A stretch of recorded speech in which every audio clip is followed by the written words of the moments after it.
The following program is a collection of stooges talking about happenings in the sports world. It is meant to be comedic informative.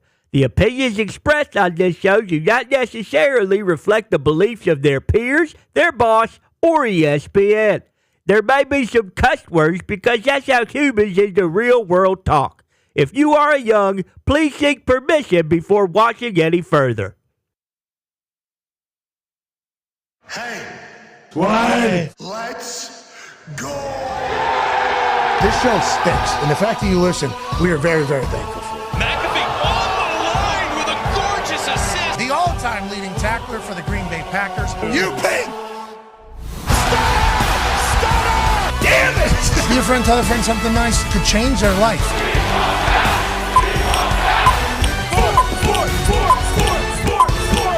Hello, beautiful people, and welcome to our humble abode, the Thunderdome, on this GOAT Tuesday, July 30th, 2024. This program starts right now. It is a massive day in the world of sport. Obviously, the NFL training camps are happening, so there's going to be storylines brewing out of there, and we will feel the beat in the second hour. We'll go to San Francisco. We'll go to Buffalo. We'll go to Pittsburgh. We'll go to a couple other storyline-driven cities, and we can't wait to get boots on the ground with the stories that are happening that maybe we can't see as people that are at 30,000 feet, regional, national, international programs. Can't wait to do that, but right now, it's big because the Olympics are in the final stages of some massive events. Hell yeah. Our women's gymnastics team, which has the opportunity to be historic, and obviously Simone Biles bouncing back after what happened 4 years ago, doing shit that the world hasn't seen before. In about 30 minutes, they will start their quest to a gold medal in the gymnastics team event. And that right there is the Biles too. That thing has never been done by anybody but her. If she was to fall actually on that landing, she would still get a higher score than the rest of the world because the difficulty value of what she's doing, which is one half of the scoring, execution, difficulty value starts at a number depending upon how hard it is. This thing is so much higher and so much more difficult than every trick that everybody else does that even if she was to fall, I believe, her difficulty value would be so high it would still be a winning score. She has the top two highest difficulty value. She's back, better than ever. Calf seemingly healthy. Yep, that's right. That starts in about 30 minutes. We can't wait for that. No, you just said, oh shit, did you just run? You just ran Olympic highlights. You were not supposed to do that. You just ran did you just run? You're not, especially on the internet and everything like that. No, you can't do that. Shout out to NBC. We appreciate the hell out of you. NBC, USA, Peacock, the fine people over there said, hey, let's just be judicious, okay? Like, let's not, let's kind of, sure. We appreciate it. Let's not be shoved. We get it. We're very thankful. Shout out to Greg and Rick over there. They're obviously in Paris. And Molly kicking ass over there. Got a chance to chat with them whenever our show was kind of potentially going to find a place to get licensed through. And the people at NBC were incredibly kind. And obviously, them allowing us to share the highlights is going to make the next week. Yeah, a lot better. A lot better. Very thankful, because we were actually going to do the Mimic Gimmick Olympics. If you do recall, we were planning on doing that yesterday because swimming has finals today at 3, so there's going to be electrifying finishes. And today, in about 15 minutes or so, 10 minutes, we're talking to Michael Phelps, the greatest Olympian of all time. He is in Paris with his family, having the time of his life, it seems like. Some of his records have been broken. Team USA is obviously in the mix for everything. His thoughts are going to be one that you're going to want to hear. We can't wait for it. The Toxic Table is here at Boston Connor and at Ty Schmidt. Con Man, how you doing, pal? Fantastic. Like similar to you, I feel like it's just one of those days where you look in your closet and you see some American flag stuff and it's like, hell yeah, give me that right now. I need it. Simone Biles is about to bounce back and showcase to the world that, yeah, every once in a while you can have a moment of doubt, in a moment of like, nah, I don't have it today. And maybe it's going to be on the world stage. And you're going to have to go through some shit afterwards. You're going to have to really mentally go through some stuff. You're going to have to battle. And then you come back just a couple years later and showcase to the world that the redemption story is just as good as a story that has been climbing to the mountaintop without any plateaus or any valleys at all. Cannot wait for that. That is what's on the line here in about 28 minutes with this gymnastics team and the shit that they do. Oh, my God. Crazy. Like, she's on the floor routine, I believe. There's a lady, I think her last name, V-A-R-E-Y. She's felt under the weather all week. So there's conversation about that. How are they going to do? And then, obviously, the rest of the world is trying to keep up with us. Yeah. Now, they don't got the Biles 2 or the Biles 3, whichever one is the second highest one is more. But they got their own shit, and we're in it. Child's going to do her thing. Can't wait for her show. Sumi, remember her for 4 years. She's from Minnesota, I believe. St. Paul, Minnesota, I think it's where I was last night. What a wonderful town. Oh, yeah. Twin Cities are beautiful. That is a wonderful place. Yeah. Legitimately, 13,000 plus people there.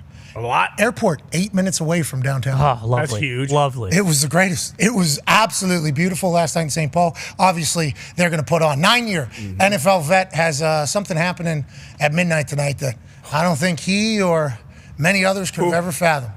You're going to be in WWE 2K tonight, D-Bud. 9-year NFL vet, Darius J. Butler. Obviously, big night tonight. Can't wait. Cannot wait. I'll stay up. I don't know how many hours I'll play tonight. It's been a while since I've been in the WWE ring on the virtual side. Obviously, I worked my way through there on the NXT. A lot of people don't remember that. I posted a little video reminder this morning on the IG, but cannot wait to get in that ring. Probably take on HBK and the Hulk as a tag team. I don't know who's going to be my tag team partner yet. But it's going to be AJ, it's going to be you. I know we got some tag team champs already right here, but I cannot wait. I mean, everything about it is hilarious. There was a promo on Monday Night Raw for this last night, which is hysterical to think about. We are incredibly lucky, thankful, and pumped. And if you're punting footballs through people, we would like to see it clipped and posted immediately. Yeah. Best punt through somebody, probably Dirty Dahn if we had it. Well. We'll win some free merch. Also, you get the Toxic Table to titles. You get some free merch as well. Opportunity to potentially win some free merch. Not every person that does it is going to get in there. And if we can get some gold draped around Darius J. Butler. Are you kidding me? Go ahead and snap a photo of that, cut a promo, send it to whoever posts that thing on X. You would potentially enter in to win some free merch, maybe even a gift card to a couple different places, the store, maybe somewhere else. Speaking of the store, we had a massive day yesterday. Huge. Thousands and thousands of guides were sold from store.patmcafeeshow.com. The Need to Know Gambler's Guide for College Ball, written by one half of the Hammer, Dahn Cowboys. Currently residing in Hammer, Dahn, Todd. Ladies and gentlemen, Tone Day. Boys, how are we? Wow, look at you. Look how glowing. Look how Thomas Jolly he is today. Unbelievable. I know. Look at that. He is so incredibly pumped up, happy, and yesterday there was a sense of anxiety from Tone Day. A little bit, yeah. He had no idea how people were going to react to this. Obviously, it's the first time he's ever done anything of this particular nature. Putting your research, your thoughts onto actual paper, well, you get it, digital paper, Right. Same. piecing it together, and then putting it out for the world to judge you. People that you've never met before, people that have probably read these types of things in the past. Hey, I think people are saying it's good. Tone! Yeah. I think you did great. Reviews are in. Yeah, I think you did very good. I think you should be incredibly proud of yourself, brother. There's a lot of good things being said. Are you hearing them? Yeah, I am shocked. Color me Joe shocked. Tessitore last night. Joe Tess? Joe Tessitore I saw. And obviously he's calling the Georgia Tech-Florida State game on ABC in Ireland, which kicks off the entire college football season, which this season is going to be the biggest and best year in the history of college football. 12-team playoff at the end of this. Are you kidding me? Let's have a college football season. Tessitore said, hey, what Tone wrote was pretty. I think people that are in the biz are even. Joe Tess is Tony. I think that Tone, I think you did it here, pal. I think you legitimately did. People have been saying very, very nice things. I hope you hear that. I don't know how many people are like, what a waste of my time. I don't know if anybody's saying that, because everybody I've talked to that has read it, myself included. I think AJ said he got a couple. D-Butt just bought one this morning. Everybody's like, hey, good information in there. Great info. You should be proud of yourself, Tone. Not easy to do. Not easy. A lot of work. Yeah, it was a lot of work, but it was worth it, because you can't do something like this and not put all your effort into, because people are going to read it, they are going to pay for it, they are going to give you feedback. I have thousands of people muted on Twitter, so if there is a chance that some of the bad Me stuff, too, brother. Thousands. So I'm pretty good at having a nice Twitter right now, but no, it's been overwhelmingly positive feedback so far from everybody. Everyone has been very, very nice about it. The software is working great on sending the downloads, which is shocking. The overwhelming people have loved that. So Shocking. Yeah, For shoot, brother. When I did a preview, I did a write up for every single team, and at the end, whether I was leaning under for the season total, over for the season total in wins, or if I was actually making an actual bet on that team, and I made like 22 or 23 over under season win total bets on teams this season. I put that at the end. And people are, I think, appreciative that I'm actually putting it out there on what I would bet on the team. A lot of people are putting parlays together on season win totals. Hopefully, some of them come in cash because it's out there. The people will know if I was right or wrong. Yeah, we're all flying high right now. Yeah, lock can happen. We very much hope that you hit on every single one. Yeah. But our experience, yourself included, in like making picks on things very publicly with a lot of people seeing them and reacting accordingly. Not great. Has not gone positive. No. Has not gone positive. D-Butt was in that thing all the way up until like a couple weeks ago. Yeah. In that entire world of doing that. Your shins are going to take it. Shins are going to take every week too. It's not as if you're going to kind of blow it out of the water one week. It's going to be 14, 15 weeks, and then that one happens, and it's not even a celebration. It's a finally you can finally do this, huh, asshole? Yeah, but the good thing about season total over-unders, I assume for a few teams that obviously have a high number, they're going to be eliminated quickly if they don't.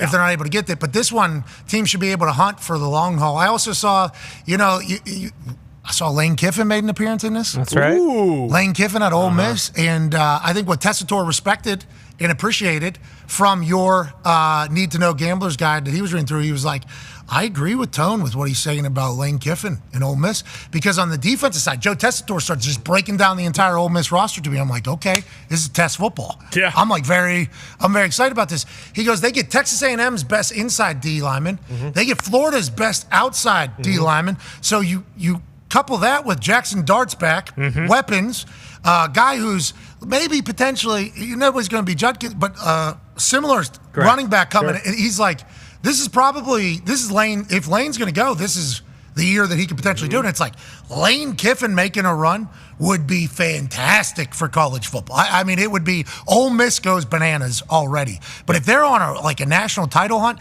and Lane Kiffin is talking every week, that's big news. I saw that in the guide. Tess backed it up. This is a real thing. This could be it for Lane, huh? This is a long road to get to this point for Lane Kiffin. Spoiler alert, Ole Miss is one of my 4 teams that I say can win the national championship. Wow. You talk about Jackson Dart is a Heisman candidate. He's really, really good. The weapons around him are good. Yeah, they lose Quinshon Judkins to Ohio State, and he is you can't play with him in money games on NCAA 2.5. So yeah, he's a good player, but they're going to be okay. What? His spin move is... It's not a lot. There's so many videos of the guys just hitting spin moves, just circles, and literally cannot like be twisters, tackled. you need Glenn Powell. Yeah, bingo. Need Glenn Powell to stop him. Like 50 yards of him. Yeah, it's crazy. It's a problem. Real, he's going state to state. Yeah, Yes. not allowed to use him. He's banned. Yeah, he has been banned. You're banned. Just like amongst friends, like, hey, you're not allowed to use the one that's not able to get tackled. Yeah, Right. so many TVs have been broken. I assume consoles as well have been destroyed. Well, Garrett Green has similar qualities, right? Are people allowed to play with Garrett Green? Look, I love GG just as much as the next guy. All right, but we're this is a good. different If level. he's allowed to be if we're playing- doing tiers, if we're doing tiers, I just wanted okay. to, all right. Anyways, Tone, Ole Miss, though. They got the running back that comes in, I guess, Joe Tess singing the praises of last night in a big way. And then, the A&M D tackle was the number 1 rated player in the transfer portal. He was number 1 coming out of high school as defensive lineman. 2 years ago. Or 2 years ago, sorry. And then he was the number 1 rated transfer portal guy going to Ole Miss. Florida was top 5.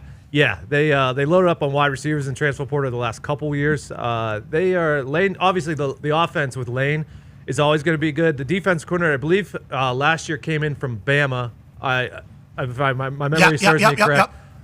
Improved the defense last year, so his second year in that defense, I think Ole Miss is primed for a run. Okay, Lane, congratulations. And he's fresh off an SEC Media Month where he had the biggest, he had Vince Carter in the Olympics over France on Paul Feinbaum. Yep. So, I mean, Lane's vibing himself.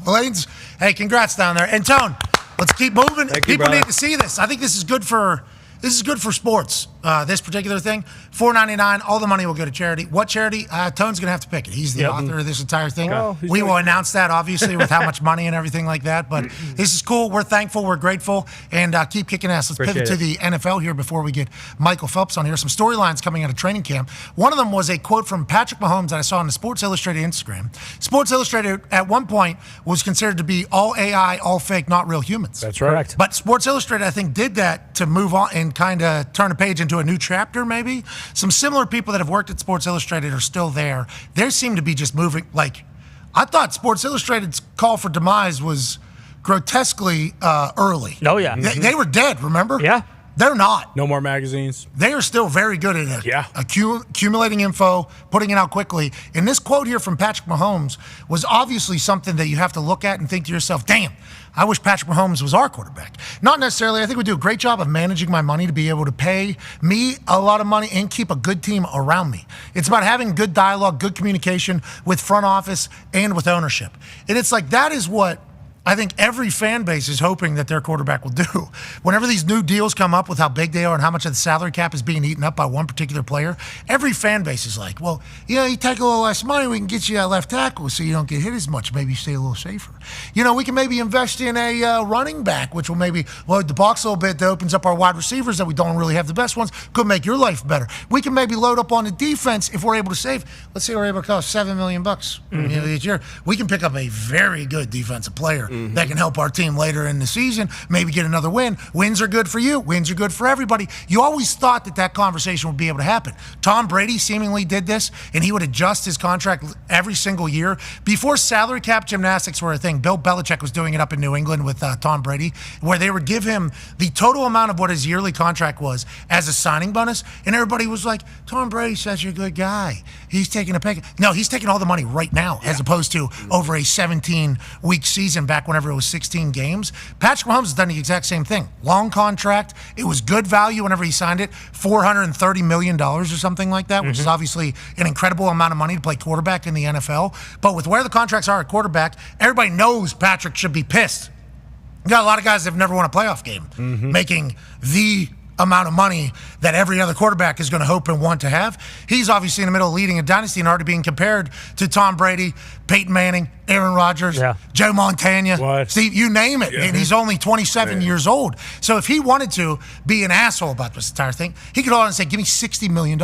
I would like 60. Trevor Lawrence just got $55 million. Give me $65 million. Give me $75 million. Sure. 100. You know what?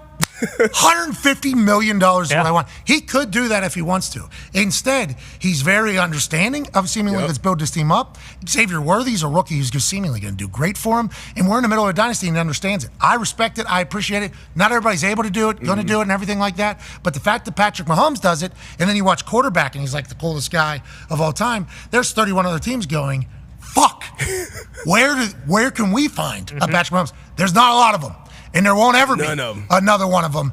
And it's a beautiful thing. Mentally, physically, everything, he has it deep. Yeah, obviously the Patriots got lucky when they drafted Brady, and you mentioned how he handled his deals and his money. Obviously, gave the team the freedom to build around it. But it's a dream come true. When you draft for an organization, when you draft a guy like this, and the first thing he's thinking about is legacy, obviously his actions show that. Like, the next year after he did his deal, people were already talking about he was underpaid. As soon as people started crossing that $50 million a year threshold, he was severely underpaid. But he sees the big picture. He knows he wants to continue to win championships. That's all he talks about. He wants to three-peat. So if you're an organization, you love this. Obviously, if you're the union, if you're other quarterbacks around, you obviously want the top guy to continue to reset that market, drive it up higher and higher. But, I mean, if you're a Chiefs fan, man, obviously we talked about this year, defense, how they've built the team around. Now, Hunt and that family, if this is the case, your quarterback is doing that, let's make the facilities a little nice. F minus. Yeah, let's not be F. Let's at least get in the C's, B range, and make it a place that your guys enjoy coming to and working. They're obviously busting their ass and winning championships, but I love this from Mahomes. Like you said, everybody can't do it. Everybody ain't able. But the fact that he's doing it, I mean, the guys that are in that locker room with him suiting up, they're gonna run through a wall for him. His dad being a professional athlete, I think, is a big part of this. Yeah. Yep. I legitimately think that's the case. Not just because, whatever the case, comfort-wise, while growing up, but it's like just being around. Yeah. Just being around clubhouse, being around being around professional sports, being around what life is like when your team's bad and when your team is good. I think that's a big eye-opener. Oh, yeah. I was very fortunate that as soon as I get to West Virginia, Pat White got there as well, and Steve Slayton, and we just won. Like we just won until I messed a lot of it up. But we would just win. So my football experience was like win. Then my rookie year, I get to the Indianapolis Colts. We didn't lose until we chose to lose, and that's not because of me. I just happened to be on the team. And it was just undefeated, and then we go all the way to Super Bowl. So like my football experience was just like, we win. Like that is just how it goes. Then 2 years after that, we almost go completely defeated. And boy, life life whenever football was going good was so much better than whenever football was going bad. That was like my first experience, other than those missed kicks against Pitt, which was like the worst moments of my life after that. But like football, family, building, culture, fans, city, state, whole thing. That year where we were almost completely defeated was the first time I've really experienced that. Life was fucking terrible. I mean, it was so much worse than whenever you're winning. And it's like, I think whenever you grow up in that too, it's like, hey, how's family when you're winning? How's like everything whenever you're winning versus when you're losing? And the fact that that is kind of seemingly balanced in with his decision, with his commitment, with how rich he is. Yeah. Oh, yeah. And it's like all comes together. It's a perfect situation for them over there. And Travis Kelce's somehow getting younger. Sport is weird, man, because you got to, like, obviously strike when you get a chance, and you got to be lucky as well. Because, like, Patrick Mahomes coming out I don't know what his high school career was, but, like, coming out of Texas Tech, like, he wasn't known as this, like, great winner, like Michael Jordan, like Dabo was calling Deshaun Watson. Andy Reid, he was known as the coach that couldn't really win the big one. You know, he would get to obviously win the NFC Championship, wouldn't win the Super Bowl, and then they get together and they could be one of the most dominant, franchises when it's all said and done. So you got to strike when it's hot, and they obviously got the guy and they're doing all the right things. And be who you can afford to be. Absolutely. Yeah, I think Patrick knows, who knows what's going to happen tomorrow to any of us? Mm-hmm. Who knows what's going to happen right in 10 minutes to any of us? Legitimately, seemingly more now than ever, that thought should be running through people's minds. Like, younger ages of having things happen and like just seemingly chaos. Oh yeah, it's madness. I mean, it's seemingly chaos. So Patrick Mahomes understanding that, like the way he plays, the style in which he plays, the legacy in which he already has, and his career is seemingly going to go as long as he wants it. As long as Patrick Mahomes wants his career to go, especially after watching Tom, after watching what Aaron's doing. Aaron's 40 years old right now, still playing, still spinning it, still feeling really good. The way he takes care of his body, now people mock the way his body is constructed. Naturally. And that's rude. Sure. That is very, he didn't choose that. No. He didn't choose the way his body's constructed. But the way the science and everything, he could play for another 15 years. He knows that. Yeah. And with the way it's going, it's like adding that into the deciding factor of how much he takes too. It's like, what a situation in Kansas City. In the home of the Chiefs. They're going to win so much. Let's go to a team that won a lot for a long time. Yeah. Now we got, is there drama happening? Kind of feels like it. Up in New England, Coach Mayo, new head coach, obviously former player, defense coordinator, but wasn't given the title for the New England Patriots while Bill Belichick was running the team. After Bill Belichick exits, he becomes the head coach. Obviously drama everywhere. How's he going to handle the team? What's the team going to look like? We draft Drake May. We got Jacoby Brissett. Is this team going to suck or are we going to be great? Patriots fans are expecting greatness. Mayo has been called a drawed Belichick by a lot of his teammates saying how good this guy is. Maybe it's a perfect replacement. Well, now we got a little situation brewing with a veteran player, somebody he knows well, in Dahn, who is looking for a new contract, new money. And Coach Mayo walks up to him, has a shower with him, does one of these, ends with Dahn leaving the field. And then potentially, I don't know how much video we have. Per sources, gets in a little bit of a how you doing with Elliot Wolf, who is the pseudo general manager for the New England Patriots. Dahn, obviously a key piece of this New England Patriots team if he was to remain healthy. A absolute weapon on a football field, has been for a long time, both with his time in Baltimore and his time in New England. Let's go to Boston Connor. Yeah. What did you see whenever you saw this? What are your thoughts? And how do we feel about the Dahn Patriots situation? Should we be talking more about it, or does nobody care? Well, I don't think we should be talking more about it just because the Patriots are projected, they're over-under for wins this season's 4.5. So in the grand scheme, Louise, it's a 17-game season. I love that over. In the grand scheme of the season, I don't know if it matters per se, but I mean, it's just the wrong time. Last year, there was a little bit of a debate about his money, and he actually did get a pay bump for that season last year, and then during that season, he got hurt, missed, I think, 12, 13 games, so didn't really play much coming off of last year. And then for this to be happening, right after the reports about Christian Barmore having blood clots is pretty detrimental to the success of New England this year. I mean, those are our two best players, at least right now in this moment. You can go to some other places, Duggar, Christian Gonzalez, if he turns out to be what, he was at the beginning of last season and what everyone thinks that he will be. But Barmore and Dahn, by all means, are our two best players. So one of them is probably out for the season with blood clots. Very serious. T's and P's, very serious situation. Like, sucks for him. He just got a new contract. Barmore did. And then Dahn, this situation happening. Clearly not happy.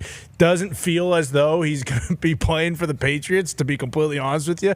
I want him to be. We do have the most cap space. He mentioned, I forget what podcast he was doing, but he sat down and did an interview, and this is from the offseason. He basically said, like, hey, I see how much cap space we have. Like, where's that going? Like, can I just get a little bit of the money that is available? And he has warranted it. Like, he was an all-pro Pro Bowler 2 years ago. But it's just the timing of it is the worst part of it. But it is interesting to see for Mayo. Like, for me personally, this is the first time we're going to be able to see how Mayo handles a situation like this. I mean, it's before he's even coached a single game. He has to deal with one of the faces of your team being unhappy. So, we'll see what happens.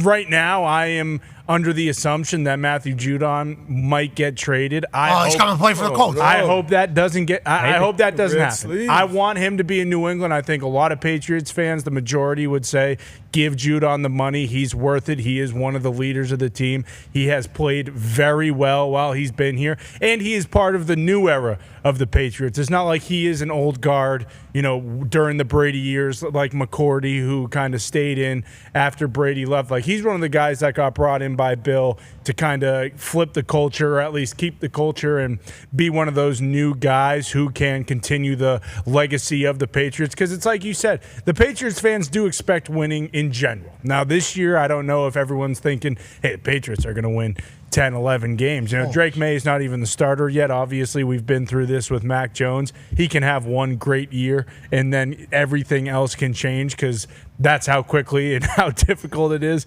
for the NFL to be successful as a quarterback. But in this Judon situation, yeah, it's brutal. It's a terrible start to camp. Your two best guys are one in the hospital, the other walking off of camp with having spats with the entire team, or with the head coach and GM, excuse me. But no, we'll be all right. In the end, in the division, in the AFC, we're talking about the Chiefs. I mean, it's not as if we expect New England to be anywhere near there. And the Colts, obviously. But I do appreciate that Coach Mayo sent him off the field. Yeah. Like that is like Jonathan Taylor's situation last year with Shane Steichen, similar situation, trying to build the culture, one of the faces of your franchise, best player on the team. It's like, I viewed it as quite a distraction. Like, I appreciate that he's out there.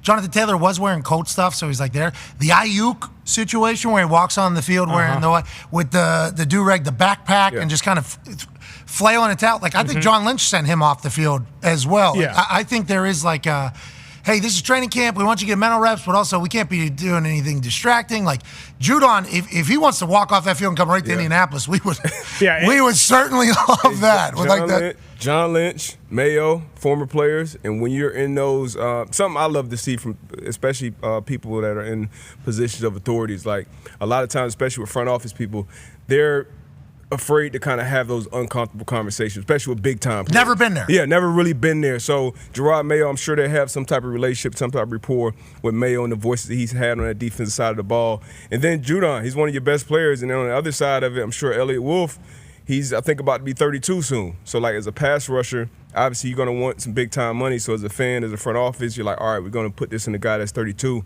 Now, Barmore going through what he's going through may give him a little more leverage, because now you're definitely going to need those red sleeves coming off the edge. I love what he does as a player, not only as a rusher, but he has some flexibility and coverage as well. Big-time player, you're going to need him going for. You're going to need everything you can get from that defense. So I hope they work this out. Isn't it interesting that there's so much – you guys have so much money in the cap? Yeah.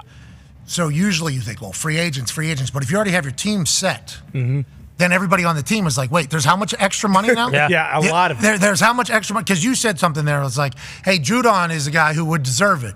And Judon's probably looking around the locker room and is like, how much extra money we got? We have to spend a certain amount, don't we? Like, we have. So who's this money? If it's going, is it going in our locker room? If that's the case, I think it should be going to me. Which I assume Coach Mayo told him, like, hey, I understand what you're doing here, but, like, we can't have you.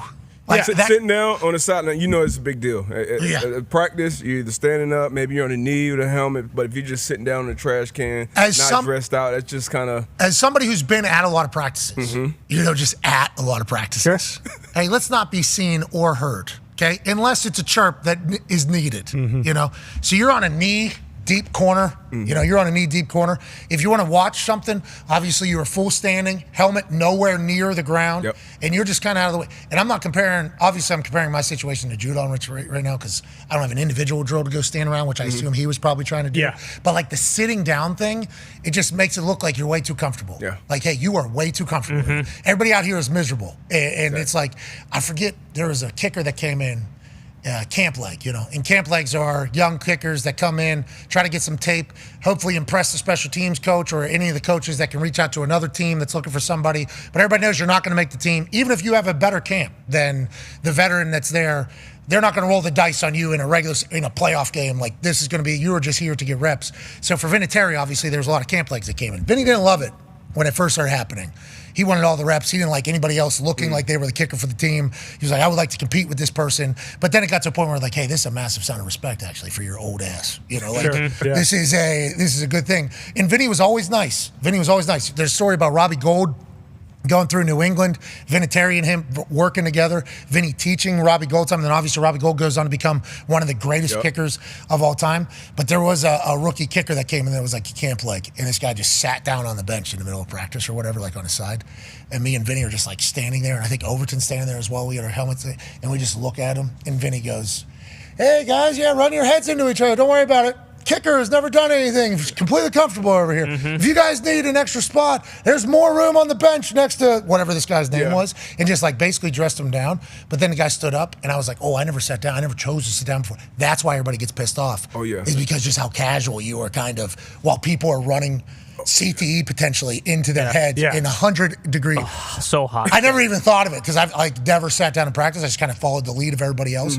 But then when I saw that person, and I hear Vinny chirping all the reasons why, I'm like, oh my God, you got to look like the biggest asshole of all time whenever that's happening. Let alone we already do. But like in training camp, looking comfortable, distracted, don't need it. I appreciate that this is kind of becoming a thing. I also appreciate that guys are starting to take a little bit more of a stand whenever they're looking at their business. A lot more holdups are starting to happen. Well, and I think a lot of people are like, oh, well, it's not really a distraction. These guys are professionals, like whatever, they can handle that. But then you think of like the amount of questions the media is then going to ask, you know, not just Mayo, but other people on the team about this situation. Same with Ayuk. Like, you see all that kind of stuff, then it's like, okay, well, now this is just another thing. All these guys who really shouldn't have to address this at all, they're going to be asked about it a bunch. It's going to be the biggest thing. I think it's why, like, you know, the whole Jordan Love situation, like, there was never an air of like, oh, this isn't going to get done because he was out there. He wasn't sitting somewhere pouting. Like, he was... He didn't have his stuff on, but he was active in drills. He was talking with his guys. Engaged. Exactly. It's like, okay, this guy wants to be here, and it is. It's like Ayuk. Like, it was just awkward seeing that whole thing. Like you said, he's basically wandering around aimlessly. It's like, you know, because normally you're with your position group. Exactly. And you say like the mental reps. Obviously, it's like, well, you know, on top of it, you know how pissed off this guy is about his contract situation. He's been talking about it for months. So like, is he actually there trying to get better if he's not on the field in terms of mental reps? It's like, no, he's there. He's trying to prove a point. He's walking around just like, you know, aimlessly like, hey, listen, I want a new contract, and I want them to see that I'm here. But at the same time, like, I really don't give a shit that, you know, all this stuff is going on because my situation isn't settled. It's interesting. It's also interesting. I hope everybody makes all the money in the world. For sure. Yeah. But I also hope that we don't lose the thought that, like, building a team is not easy. And the teams that go on to win are the teams that are like, you know, properly forged together. And training camp is a massive part of that. The culture setting, especially in the first year of a coach.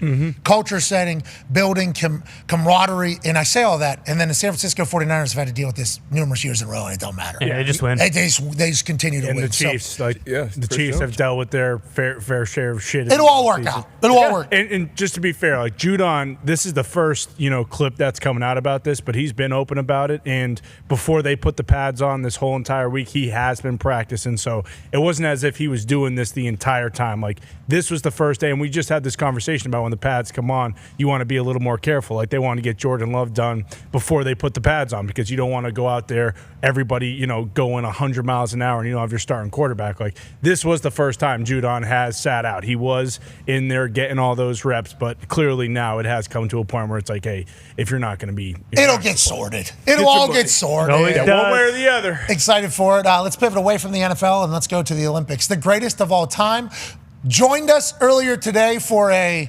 beautiful en français conversation. Ladies and gentlemen, joining us now is the man who has the most medals in the history of the Olympics since King Leonidas days. 28 total medals, 23 gold medals, live boots on the ground in France. Ladies and gentlemen, the GOAT of the water, Michael Phelps.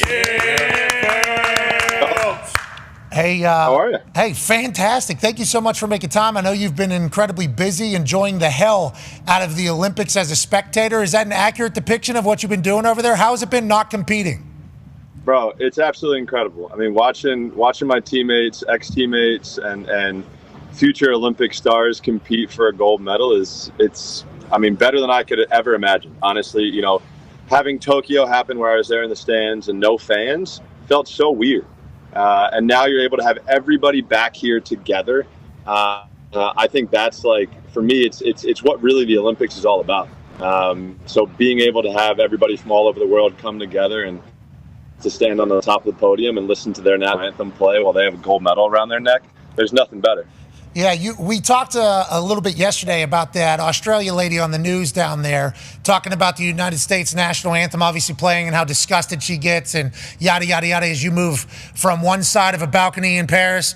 Beautiful pennies. Yeah, trying to get better Wi-Fi, guys. You know, trying to get better service. You're a professional. You've been on TV here, okay? You've been crushing it on TV. We appreciate that. It looks beautiful over there. But we listened to that news in Australia, that lady talking. Then they showed your reaction. Then they showed it to the swim team night one, which we're going to dive into some of the big moments that have happened in swimming already in Paris here in a matter of moments. But I saw a couple of those podium situations in. Like, I think it was when Marchand, he breaks your Olympic record in the medley for, I don't know the proper title. You get it. Boom. Yeah, I was so close. I was so close. He breaks your record, Olympic record, and wins in his home country. And that place seemingly was awesome, which goes back to your point about the fans being there and how electric it all was. And then whenever he's standing on the podium in his home country, everybody in that arena is singing the French national anthem, which might be the longest one. It felt like it was a long one. But if you're in second or third place, that has to be the longest minute and a half, 2 minutes of your life, because you don't even exist. You're a silver medalist in the Olympics. You got third place in the entire world at the Olympics. Massive moment. When you go back to high school, bingo. When you go back to your hometown, they're going to give you a parade. Oh, yeah. They're going to be like, "This is you." Without question. Yeah, but in that moment, when the national anthem is playing, you don't even exist. That's the feeling, huh? That everybody's kind of. That has to feel. Literally on top of the world. And Marchand obviously is going to experience that a lot. He's young and he's already a guy, but that feels like a moment that you're really like hunting. Is that an accurate? Oh, man. It's absolutely the best. There's nothing better than standing on the national there's nothing better than standing on the top of the podium, listening to your national anthem play, and a gold medal around your neck. Literally, it's one of the coolest things I've ever experienced. I've experienced a lot, but honestly, what he's experiencing now in his home country is nothing what I've ever experienced. When he was swimming that 400 IM, every stroke he came up for breaststroke, you could hear the crowd would time their yells perfectly. When he would come up, they would yell. When he would go down, it would be silent. I've never seen anything like that in the swimming pool in my entire life. It was so electric, so cool. What he's going to have a chance to do, I think tomorrow night, he's got 2 doubles, 200 fly, 200 breaststroke within an hour, which is easy. 2 events in an hour is simple to be able to recover and swim down. He's done that routine before. It should be no problem for him tomorrow. But the guys coming for him are going to give him a run. Yeah, and all of a sudden he has the bullseye, and I assume that was the case coming in, right? I think he's training with your coach, and everybody know he was potentially going to break your record. And how do you feel about it? Because we watched you kind of watch all this unfold. Positive, jovial, understand that records are meant to be broke, seemingly. You have to act like that, too, I think, because there's a lot of cameras on you. How do you feel about Marchand? And it's just me. That's how I really am. I honestly believe, for me, nobody believed I was able to do the things that I was trying to do, right? But I did deep down inside. And it's the same thing for him. A lot of people said my records were going to be unbroken, untouched. No one would ever do this, that, and the other. But clearly, it's not that. And for me, I love it. I love being able to see, a kid, a young man, being able to set up a dream, right? Have a dream, go out there, put in the work, and put together the pieces that give him a chance to do this, right? He understands what it takes, and he is swimming with my old coach. Him and I have so many similarities. Last Olympics, he was 6th place. My first Olympics, I was 5th place. So, being able to have those feelings, it gives you a lot of motivation to really come back and to give yourself a fighting chance to win a gold medal, right? And that's what he did. The very second night in Paris, he rips a gold medal in front of his home country. Like, good God, it's a dream come true to start the Olympics. Have you talked to him at all? Have you got a chance to see him? Did you say, bonjour, ça va, muy bien, the whole thing? Have you done that with Marchand? I shot him a video. Look, if people were sending me a bunch of videos and this, that, and the other, I'm not sure I'd get back to him all. Oh! He hasn't responded. Whoa! But I understand. I'm the king He's of the got pool. a lot of things going on. Yeah. Je suis king of the pool now. Okay? You will wait on unread Michael Phelps. No, but I do appreciate your support of him and of swimming as a whole currently. And I assume he appreciates the hell out of it as well. Let's run through a couple other big moments that have happened through the Olympics because we have secured rights to run some Olympic stuff, which I don't think anybody outside of NBC has been able to do. So shout out to the people at NBC, Peacock, and USA for allowing us to do this. Let's talk about some of the. Let's do it. Yeah, let's not get too loud about it, but let's certainly acknowledge the situation that is taking place here. Women's 100 fly, obviously massive storyline. You've been in the building for all of these, electrifying clearly, but America dominant, and that's how we need to see this entire thing. And Husk beating Walsh was a big time deal. I don't think anybody really expected that, right? For me, you literally just pulled the video up in one spot of the race that I think was super crucial for Gretchen. Being able to hit her wall, I think she missed her wall, her 50 wall. I think she was a little long on it, which made her be a little bit kind of shallow at the break. So that might have cost her the race. But look, nonetheless, to be able to have the U.S. go 1-2 in this event, that's something to be proud of. Right? You know what I mean? We're the number 1, number 2 best swimmers in the world. So to be able to bring that, I think, is a huge momentum boost. We spoke earlier about the Aussie-USA rivalry. And look, any chance we have this opportunity to go 1-2, you see the Aussies down at the bottom of the cap there, or bottom of the pool there. We have this chance. That's a huge Mo swing. And in these races, in these meets, you need something like that, especially when it's 8-9 days. Any little race like this it does wonders for the team, right? It's like making a big play in football, picking one off, running one to the house, right? It's something like that. So that's something that's so important, and something for us, for me, was really important about getting off to the right foot. For me, the 400 IM was the very first day, and that race was kind of one of my bread and butters. So winning that gold medal, or Ryan and I going 1-3, 1-2, whatever it might be. I didn't go 1-3. He went 1. I got 4th. But difference. This guy sucks. I had a shitty Olympics that time. All right, come on, guys. Yeah. Maybe you could have patted the record of having the most medals in the history of the sport. You talk about getting off to a good start for yourself. I think for the United States swimming team, that 4x1 was real early in the Olympics. I think that's day one. Yeah. Our men's 4x1 get a massive win. Old buddy goes 46.7, I think was the number that was being talked about. And I guess he's just I guess he's like a freak show physically. They say he's a backstroker who freestyled the fastest. Hunter. Yeah. Hunter Armstrong. The guy is massive. He towers over top of me, and he can fly. He's had a great Olympics. Him and Caleb, this back half really kind of sealed the deal. But look, this is a whole entire process, right? We had the morning guys that gave us the chance to set up for this relay, right? Those guys don't get the opportunity to swim at night. So for those who don't know, we take 6 guys in the 100 freestyle. So 2 of them, 2 of the 4 that swim in the morning will have a chance to swim at night with the 2 fastest 100 freestylers.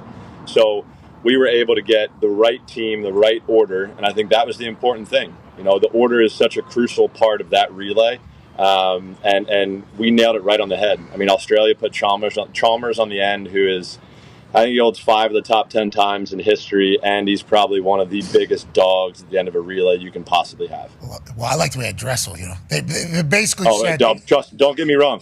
That guy's a horse, too. Look, I've never taken anything wrong. No. You're just complimenting others. Yes, completely complimenting others. I know. I'll say this about Caleb. Look, the start of the trials, I think he started off a little slower than he probably would have expected, but I think he kind of got into his groove towards the end, and I think that's what you're seeing here. he's a competitor. He's somebody who knows how to race at this level. He's watched some of the best do it. So watch what happens with him. I think he's going to have a great 100 fly. That 50 free is going to be cutthroat. Going to come down to the touch. That race, the 50 important. That's somebody that, like, as a non-swimming fan, that's a race that everybody always looks at, right? It's the fastest race, 20 seconds. Like, it's going to be quick.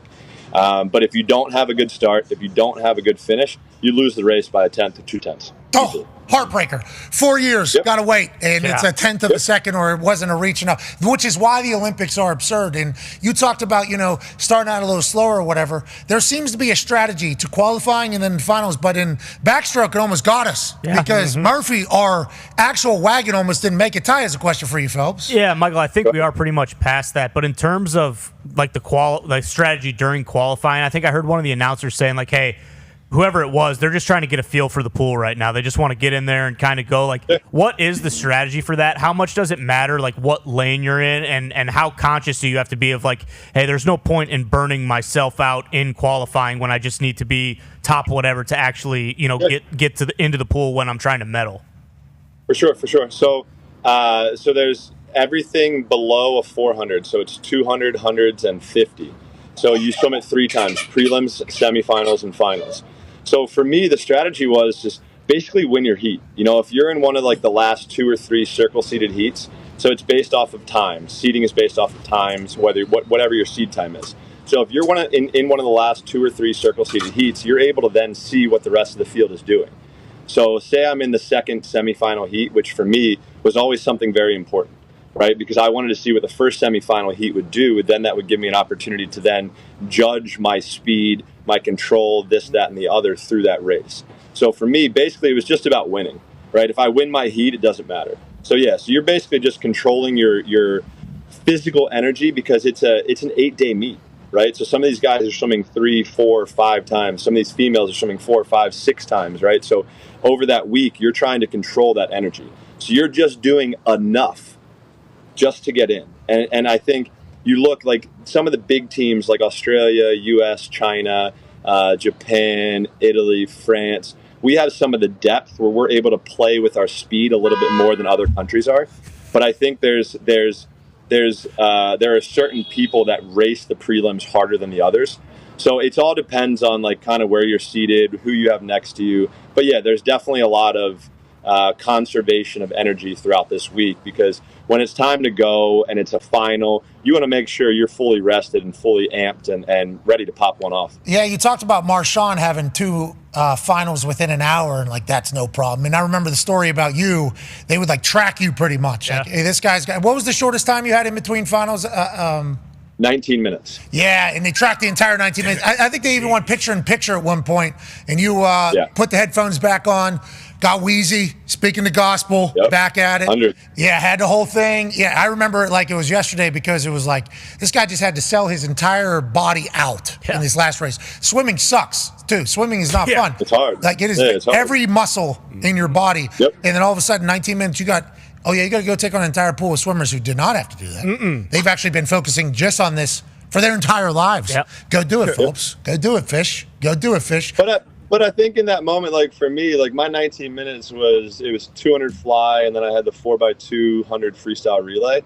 And like in that race, like throughout my career, I'm not gonna lie, we were pretty dominant. I mean, we damn near won almost every one by like 15 or 20 meters. So like there wasn't really many people that were close to us in that race. So I did have that comfort, but still at that point, like for me, I'm always trying to rip a time.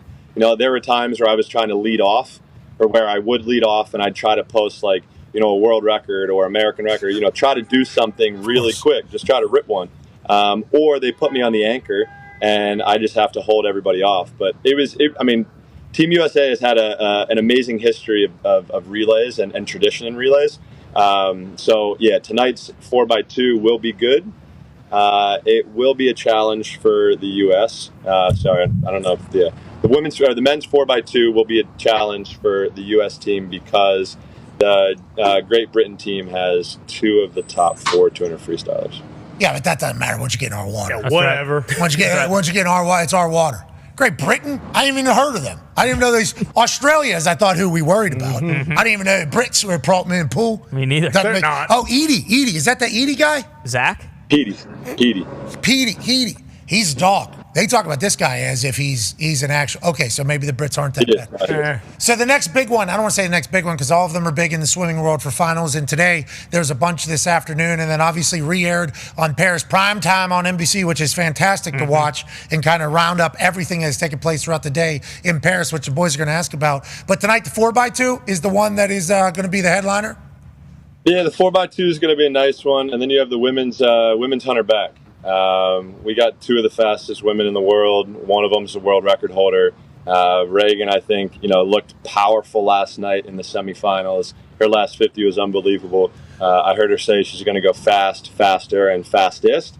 So let's see what she rips tonight. I mean, we could see a new world record here tonight. I know she's feeling fresh. I was going back and forth with her last night, and she's ready to go. I can't wait to watch. It's like the Kentucky Derby every single time. Incredible. And the energy is in. It's beautiful. Do I hear a baby back there? Is this a full family trip? We got Nico here. My 6-month-old. Our 6-month-old. It's not mine. Sorry, our 6-month-old. Smart. We got him with us, and yeah, I think he just woke up from a nap. Hey, well, good morning, Nico. I assume you're going to be dominating these games at some point if you want to, or being a president, or whatever the hell you want to do. But let Nico know, first drop on our show, golden. Yeah. Yep. I mean, just absolutely nice little touch in the back there. Happy it's a family trip you're getting to France there, which D-Bud has a question about. Yeah, obviously you're out there in Paris now as a contributor on the media side, but you're a competitor for a lot of these games. What's your favorite non-swimming event to attend as a fan? Well, tonight we're going to women's gymnastics, so that's a pretty epic one.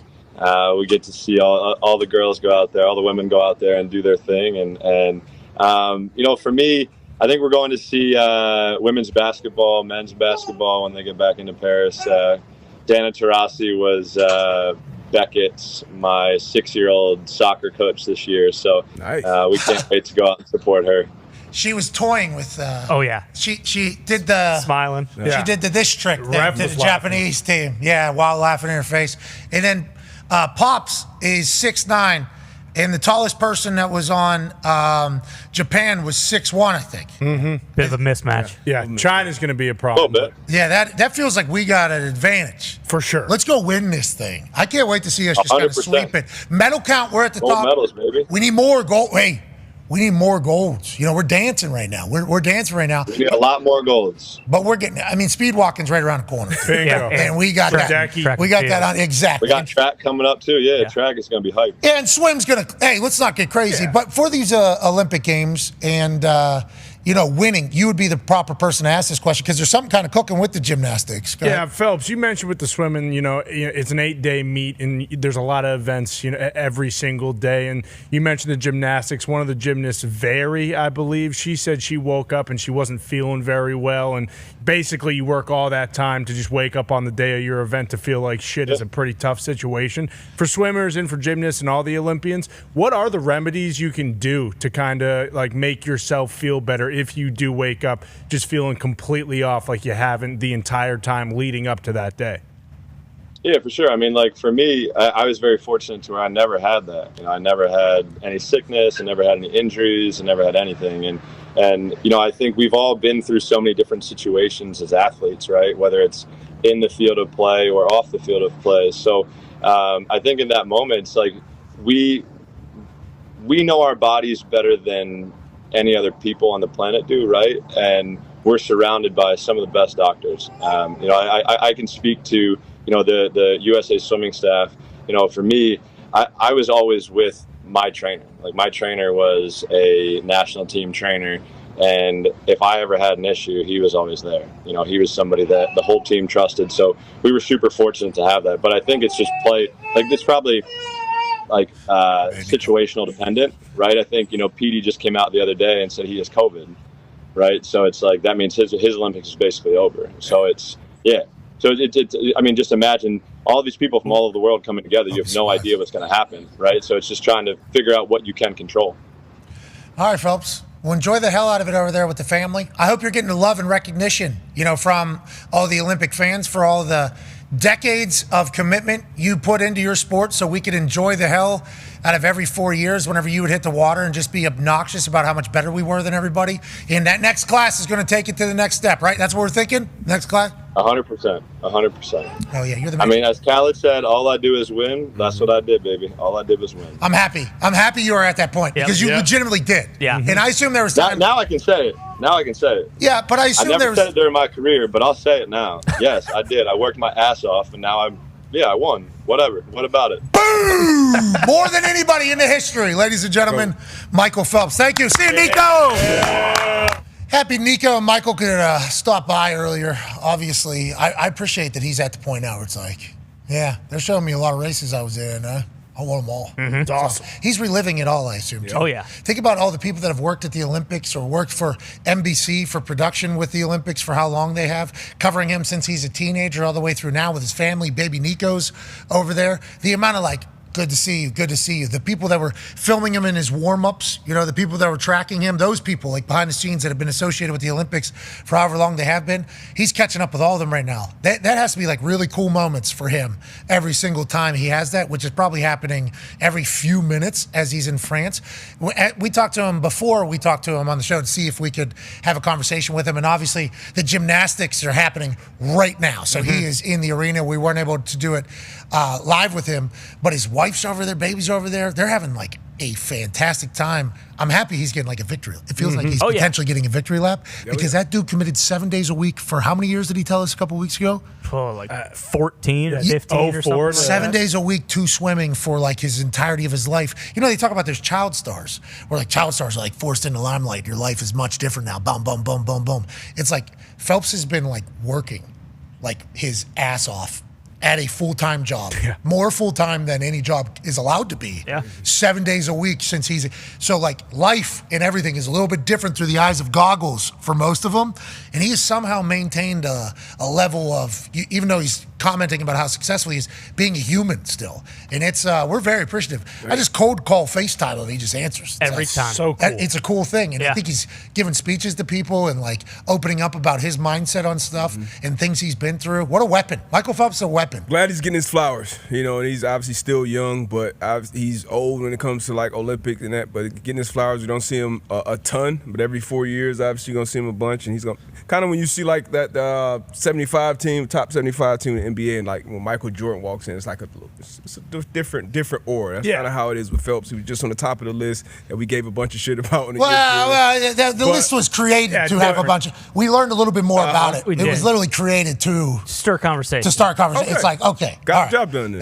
Well, we should. That should be the lead line. We should just get a little heads up because boy, us idiots are gonna read who. Okay, who did this? What are we? Marta. In the top 25. And the people that made the list were you idiots. Yeah. What you were doing right now is. That was the whole point. Gotcha. That's what we're. Gotcha. Yeah, I mean, that's good content. Nobody would touch those 28 medals, 23 goals. No. Nobody. Yeah, he transcends just United States Olympics. He is every single country. Pop culture. Yeah, bingo. Every swimmer who swims for any country in the Olympics knows, Michael Phelps is the guy. Every 4 years, it was the Phelps show. Yes. And it started the Olympics, too. Swim starts it, track kind of ends it. And it's here we go. We're here for Phelps. And he delivered. Ledecky's doing the same. How many more medals will we add on to this maybe record-breaking Olympics we're having? So far ahead of everybody. It's awesome. We're back on the other side. Be a friend, tell a friend something nice. It might change their life. Cheers. Without further ado, ladies and gentlemen, the commissioner of the NFL. Don't listen to them. No. Roger, shut your mouth. I appreciate you. Thank you so much for joining us. You're our commissioner. Don't worry about these bums. From us to you, we'd like to give you a gift that we know you're a big fan of. Ladies and gentlemen, some peanut M&Ms for our commission. This is why we're on set? Yep. You can take these with you. You can take them home. I might just I got a gift for you. What? Oh. You ready? Yeah, I like that. With the 222nd pick in the 2009 NFL Draft. Oh, yeah. The Indianapolis Colts select Pat McAfee. Hunter, West Virginia. Hell yeah! Come on here, baby. Good pick.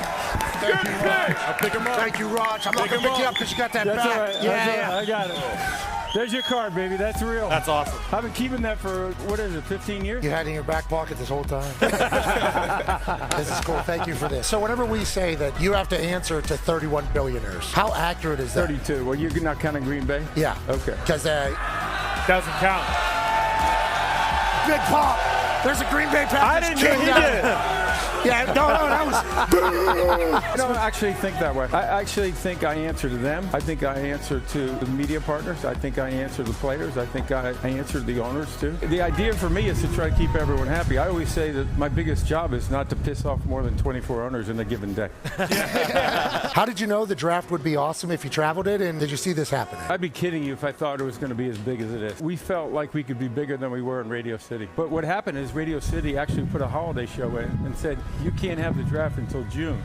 And that's when we said, we're out of here. So they And kicked you out. That's when we went on the road. Well, Taylor Swift, we know. Well, that's a different kind of influence. How about, hey, listen, a lot of jokes from They're booing Taylor Swift. Yeah, you can't, Bill. There it is.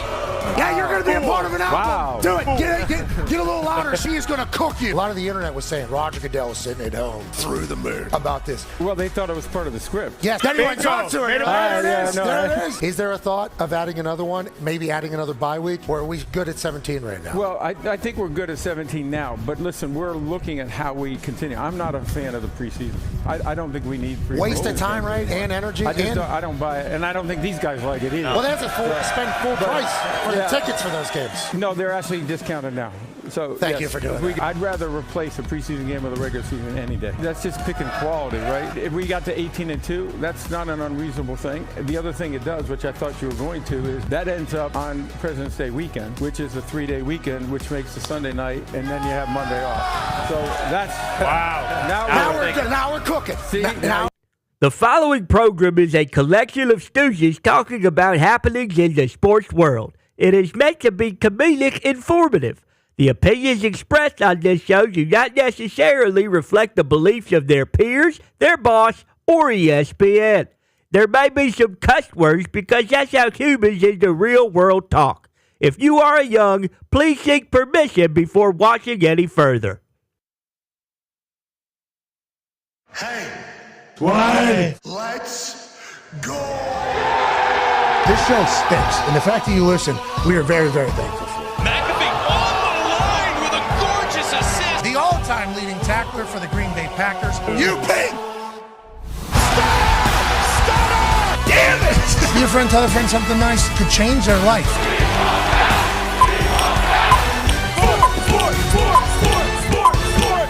Hello, beautiful people, and welcome back to our humble abode, the Thunderdome, on this GOAT Tuesday, July 30th, 2024. Hour 2 of the program starts now. What a day it's been.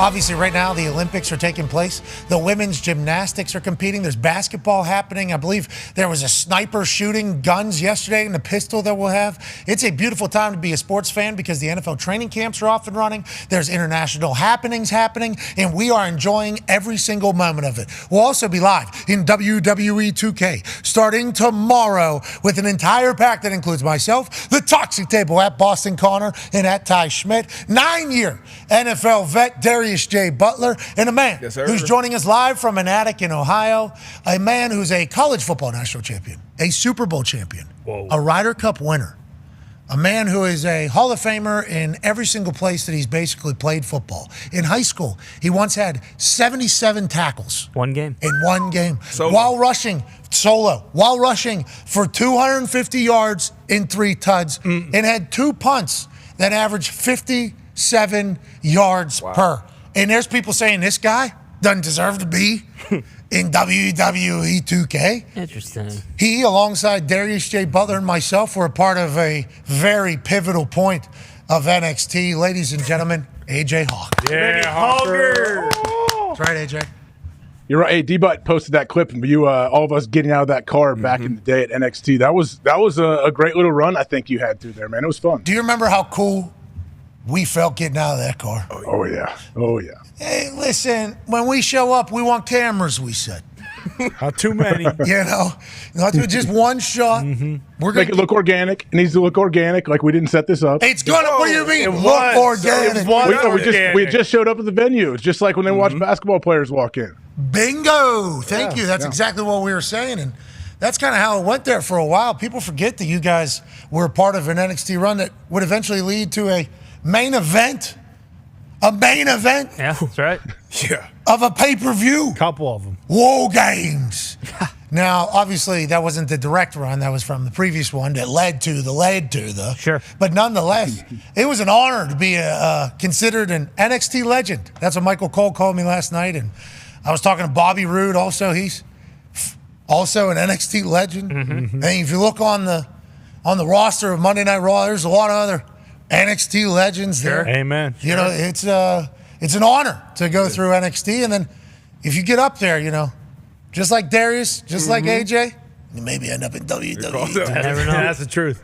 Big leagues, baby. People are still pissed. They ran that commercial last night during Raw. I'm like, Cole, why are we doing? I obviously don't know that these things are happening. I actually said, "Damn it!" Wow. Yes. Yeah, me too. You should have heard what I said as it started. And Michael Cole starts voicing over starting tomorrow. In his his full official voice. It's like, hey, we're on the TV. We're in the video game right now. It is crazy to just kind of even see it all come forward. It's like we're living in it's fake. Oh, yeah. It's all fake. It's got to be fake. As I'm sitting there and Cole's reading that, and I'm watching these clips for the first time.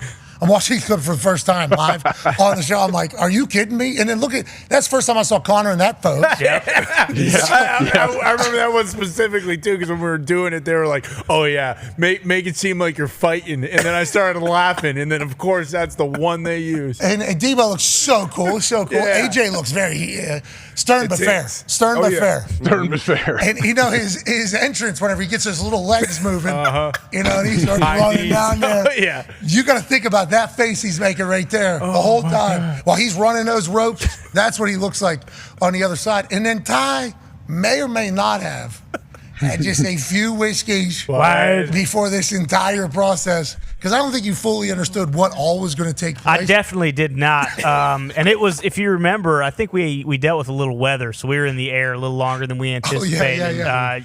Yeah, I was fairly boozed up for the whole process, but that's kind of part of the process. That was part of my creative process, So it is what it is. Sue me. Based off that photo, it looks like they actually nailed his character scan. Like, it was spot on.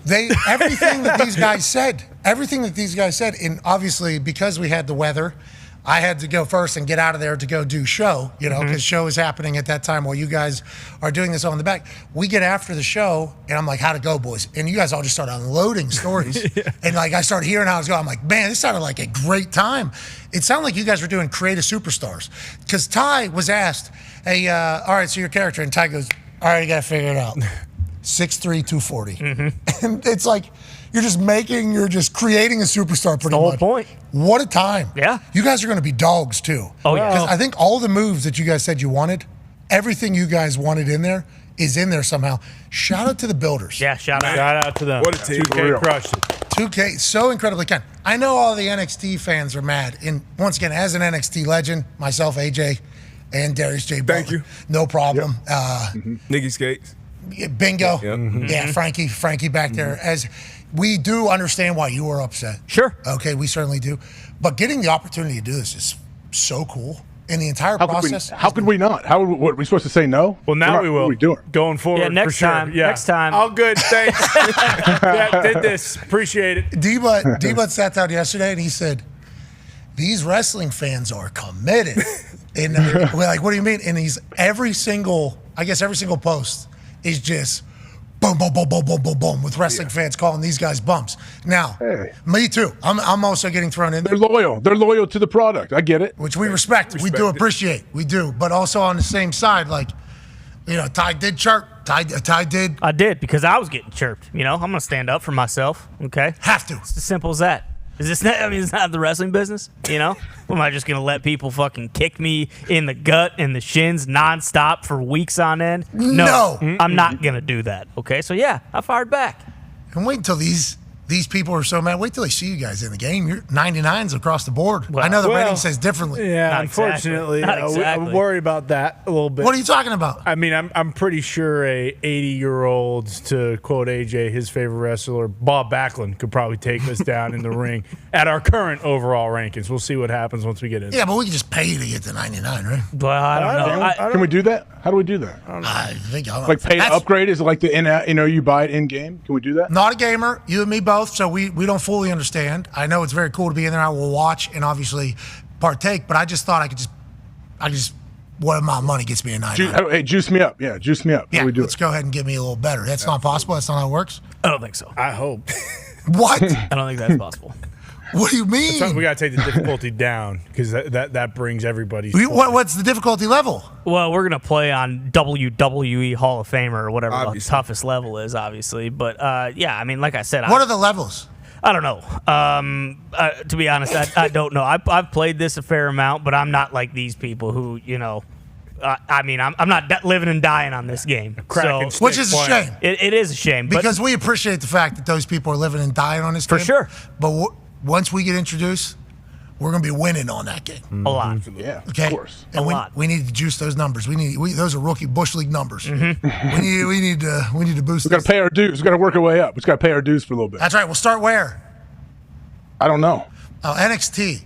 Yeah. Well, we already started there. Is where we'll disparage start. any level. I don't want to disparage any level. I don't know where we're starting. Agreed, but this is reality. So we'll start. I was thinking we're going to be on the SummerSlam card this weekend. Yeah. Okay. Yeah. I like that. Cutting our teeth. Yep. Get a shot at We cut our teeth leading up to this. Can you do like the West St. Paul Armory? Because that's where Adam Pearce was champion back in the day for the St. Paul Wrestling Championship, I believe, is the promotion out in St. Paul, Minnesota. Adam Pearce, Raw general manager, I guess was a champion there numerous times and did a lot of business there. That guy was a champion. I've seen video of his You choke don't want slam. what you just said. His choke slam is top notch. Well, that's why every Talking time about Scrap Daddy AP. that is who I'm referring to. And everybody sees him be the suit stooge where he has to general manage, and he last night he took his glasses off. He's so distraught. Bold choice. Whoa. Who was the guy from CSI, Miami? David Caruso. Yeah. Horatio. Yeah. Horatio. Horatio Kane is his name in the show. But he did the sunglass off. The redhead guy. Yes. That was his move. Yeah. Pierce did it last night in the middle of it. I was like, damn, Pierce just pulled off the CSI guy. Looked so good. But some of the decisions he makes are coming from a corporate stooge level. I guess back in the day, he was a real weapon in the ring. He should be in 2K. He should be. Absolutely. Blue tie on Let's put Raw. Let's put Abyss in 2K. Why not?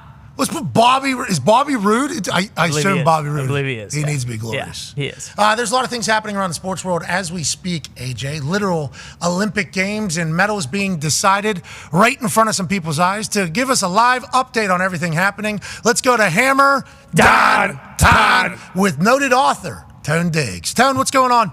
Boys, there is a ton going on in the Olympics because if you fast forward, this is prime time over in France right now. Let's start with the women's gymnastic finals.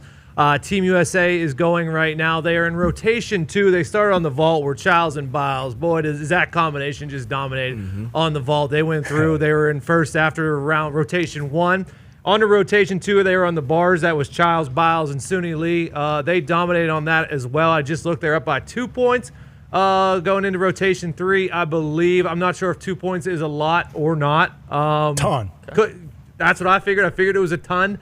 So we're going into rotation 3 on that. Also happening right now, women's rugby is in a bronze medal game against Australia after they lost to New Zealand, who is just an absolute wagon this morning. Let me see if I can get you a score on that one. That's Ilona? Yeah, Ilona. Yeah. Ilona? That's 7-7 at halftime right now, USA and Australia. That one's for a bronze. I believe that'd be the first medal for the women's rugby team in USA history. Go on now. If they got there. Go on now. You lose to New Zealand, that's going to be tough. New Zealand known for sporting. Yeah, New Zealand, Australia, Fiji, all those countries. South Africa, Ty brought up earlier. Those are Canada's good, Those too. are rugby. Canada. Yeah, but you guys are spying on everybody in every gold sport. medal match coming up, boys. Canada women's did cheat their way to the final. I think that's at 3 o'clock today. Allegedly.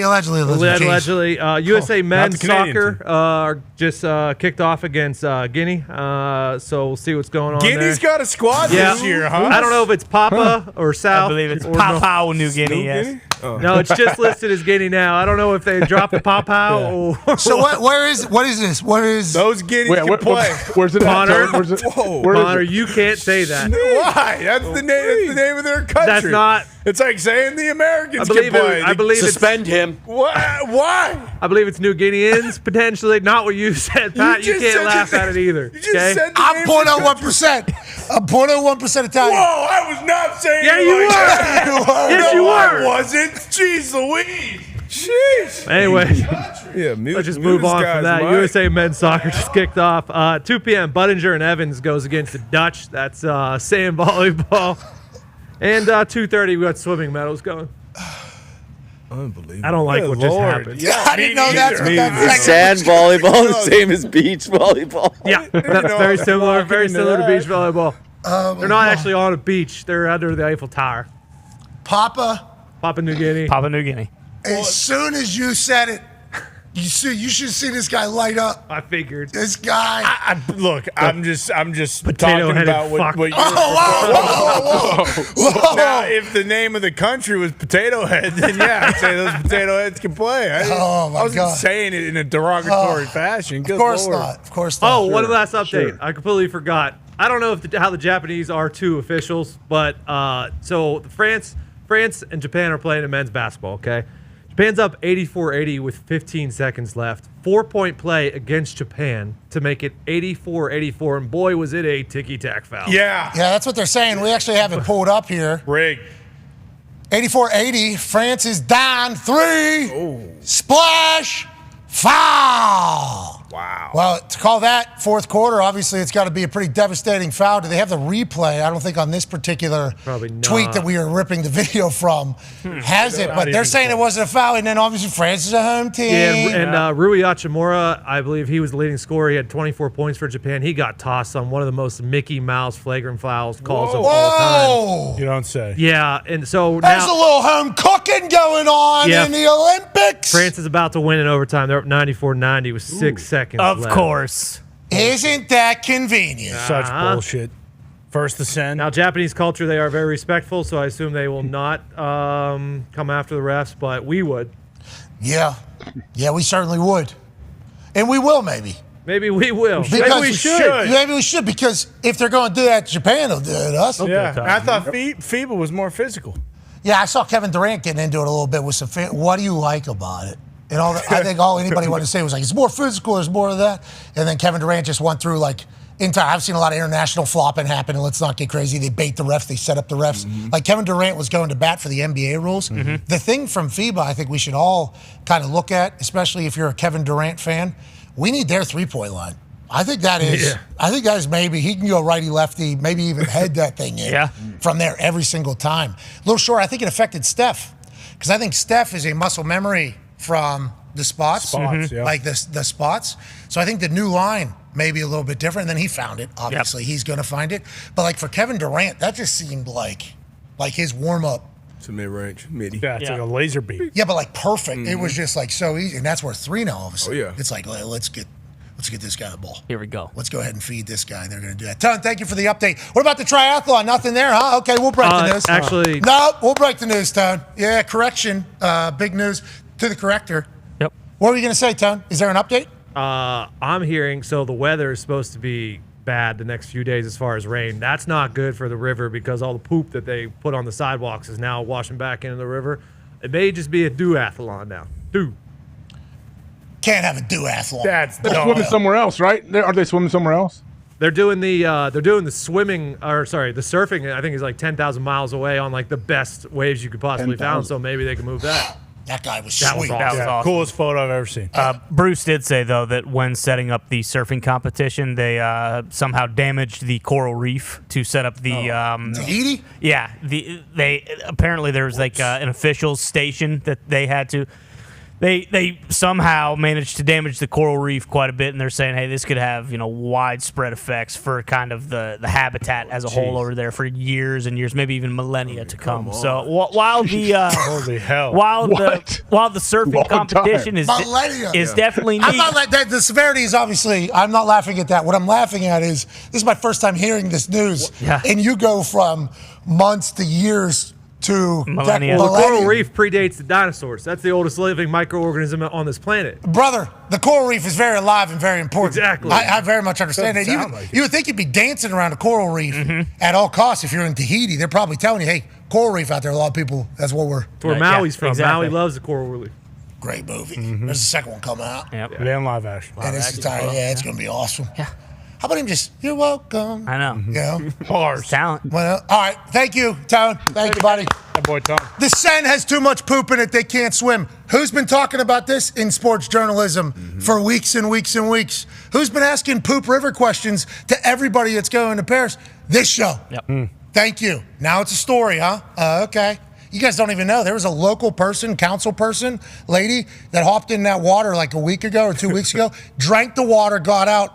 Nothing has changed. So hope she's still alive. Almost died. Have we heard from her? Hope she's okay. But this has been a story for a while. Speaking of stories, let's do a little bit of something where we like to do to get smarter, to get better, to do actual journalism. You know, we're a show that's based here in the Thunderdome in Indianapolis. AJ's in an attic in Ohio. We don't have a chance to be on the ground in every single city, even though we wish we could. So we started something that has become one of our favorite segments in the history of this program. Ladies and gentlemen, let's go to beat reporters around the league who are at the training camps and understand what's going on. Let's feel the beat.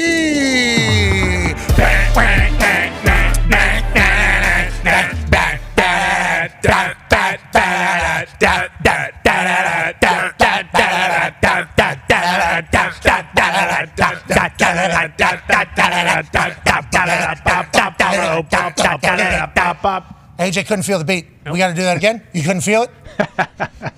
I tell you what, the passion that you're showing it's off the charts. Got a cramp in a hamstring. Got a cramp in a hamstring. Obviously, had to get after it there to feel the beat. Joining us from San Francisco, writer for The Athletic, Lombardi himself, David Lombardi. Yeah, Lombardi. Had to feel the beat for you there, David. We appreciate you joining us. Now, let's go and start talking about the 49ers drama, which seemingly is something that happens all the time and it's going to take place, I guess, if you're going to continue to win. Brandon Ayuk, vlogs, conversations, obviously massive weapon for the 49ers. Every other team would want him. He's not happy. John Lynch seemingly talks to him on the field. He leaves. Well, how does this end? And how do you guys feel like he's going to play for the Niners on a one-year deal? Or how do you guys locally kind of view this whole thing versus maybe how we see it?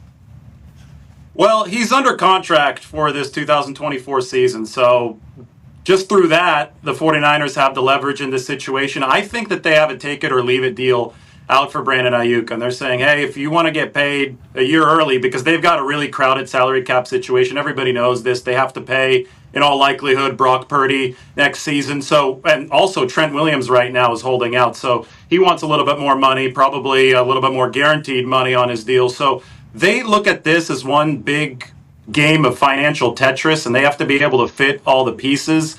And I think they have a certain price point where they feel that they can sustainably fit Brandon Ayuk under the roof, and if he can't meet them at that number, then they'll just say, okay, well, you're already under contract for the 2024 season. So I think that's where they're at with Brandon Ayuk right now. I just don't think that there's a lot of wiggle room for the 49ers, given the fact they've got so many star players at such high numbers. And really, if you think about it, it is a good problem to have. Yeah, definitely a good problem to have too much talent, but then also a problem you'd like to have get figured out. Is it basically all in Brandon Ayuk's camp? The 49ers have said we're not adjusting at all. And what is the kind of temperature on how everybody out there who's been around Ayuk, knows Ayuk probably a lot better than any of us, how's it feel on him maybe accepting it or moving forward so we don't have to continue to see him missing practice and showing up and stuff like that? Well, nobody's sitting in on these meetings that's speaking publicly. So, I mean, obviously Ayuk has referred to some things, and there was a little bit of a leak about the $26 million per year. But to me, it's not enough of a detail to know what's really going on. Because as we all know, it's the guaranteed money that's, I think, ultimately going to talk in a situation like this. I will say that there is different degrees of deadline pressure in situations like this. So right now, Ayuk is technically holding in, so he doesn't get fined $40,000 per day. Trent Williams is getting fined $50,000 per day while he's not here at the facility. But once the preseason games come around, somebody like Brandon Ayuk and somebody like Trent Williams would be subject to very big fines if they aren't able to suit up for those games. And if the 49ers want to start playing hardball then, then they could start levying those fines. Then obviously once it reaches week 1, that's when you face losing game checks. And last year, you talk about the drama the 49ers always have. Nick Bosa was holding out at this time, and they didn't get that figured out until a couple days before the start of the regular season. And I think Nick Bosa won that negotiation last season. I think they badly needed Nick Bosa out on the field, and they said, okay, fine, we'll meet you where you need to be with your contract demands a couple days before they took the field against Pittsburgh. With Brandon Ayuk, you could argue about leverage. You can argue about how much the 49ers need a particular player, but I think you can always liken it to a staring match, right? And you see who blinks first. And I think the 49ers are counting on Brandon Ayuk blinking at some point. Now, in the case of Trent Williams, I think you got to talk about both of these. In the case of Trent Williams, he might be of Bosa level importance to the 49ers. It's really hard to see this team going to where it wants to be, and that's winning a Super Bowl without Trent Williams there. So I do think that he's got quite a bit of leverage in this contract situation. Yeah, Trent Williams wasn't even really chatted about because Ayuk all offseason was the conversation. And then as soon as we hear Trent Williams is not happy, it's like, whoa. That's no offense, Ayuk. Definitely number 1 wide receiver on a lot of teams around the NFL. Very, very talented. But Trent Williams, obviously with Brock Purdy and how everything goes in that particular offense, he's a tone setter. He's the first one out of the locker room. He is the guy. And they put him in motion. He's got so now you're talking about a guy that legitimately every team in the NFL is like, yup. So Trent's leverage is through the roof. And you don't want to, Bosa, obviously they want him without, I think, how many games did he miss at the beginning there? He didn't miss any, but he signed right before the start of the regular season. Yeah, but he didn't play, right? There was like... First game. Yeah, like... Fairly against the Steelers, I think. Yeah. He played against the Steelers, but he even now acknowledges, Bosa does, that he had a slow start to the season because he missed camp. But he played right away. Yeah, so he didn't have whatever they want to avoid that. Didn't have as much of an impact. It's like Trent Williams, you lose Trent, that's a very big piece, like in a very important position for the way your offense operates, both in the run game and I know there's been people on here that say he's tipping plays, both in the run game, which is obviously a huge part of it, but then for Purdy too, just to be like, yup, I can do this, and that's a part of it all. Got to get that done. So whenever that gets announced, that feels like a much bigger story. Go ahead, AJ. It was the Trent Williams holdout, was this expected? Did the Niners front office know that this was coming up? And also, like, how worried are you that this may drag on for a little bit? And what do you think it looks like when they ultimately, I'm sure, give Trent Williams more guaranteed money? Yeah, they were talking about this for a couple months behind the scenes. I know that it wasn't really public information, but they knew that Trent Williams wanted more guaranteed money. He's past the portion of his deal that features that guaranteed money, and he's 36 years old, but he's still very arguably the top tackle in football. So it's a tricky, delicate situation because obviously when you do award more guaranteed money, you want to make sure the guy's not going to retire. Or you want to make sure that his play doesn't drop off. And obviously at that age in the NFL, it is a bigger risk. So I think the 49ers are trying to thread the needle. They're trying to find a win-win compromise in the same fashion that they did with Christian McCaffrey, who redid his deal this offseason. It was a different level of salary because tackles get paid more than running backs.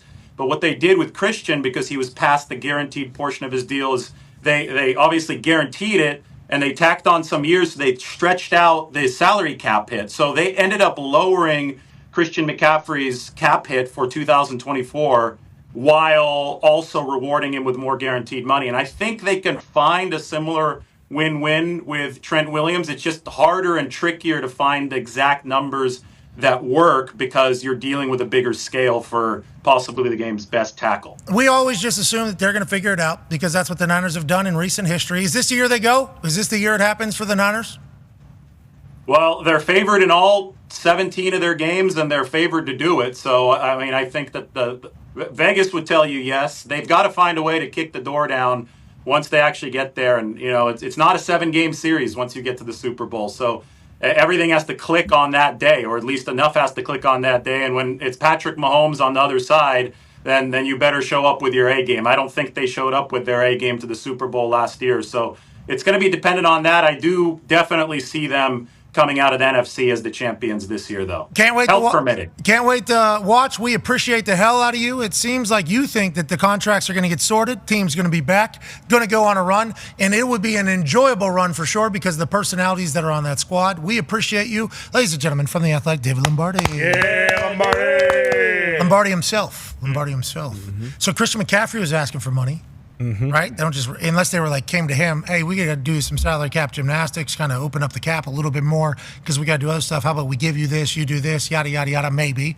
But maybe Christian McCaffrey's people also, hey. Trent Williams' people were looking for money. Yep.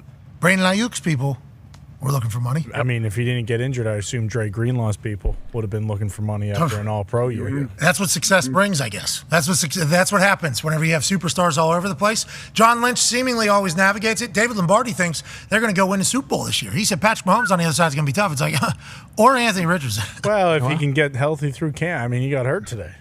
He okay? He came back, right? The next play, guys. Just relax. Okay. He was limping. That's no joke, D-Butt.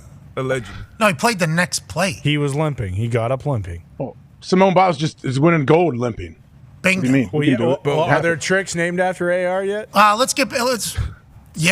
spin spike. Yeah. Oh, celebration. Yeah, bingo. After touchdown. Yeah, after scoring. After successfully running one in or throwing one in, which he did at a better rate than any quarterback in the history of the NFL. Through 3 weeks. That's what I'm saying. Good 3 weeks. It's great. Good sample size. I think it's 4, but I mean 3 or 4. Well, he left that one game.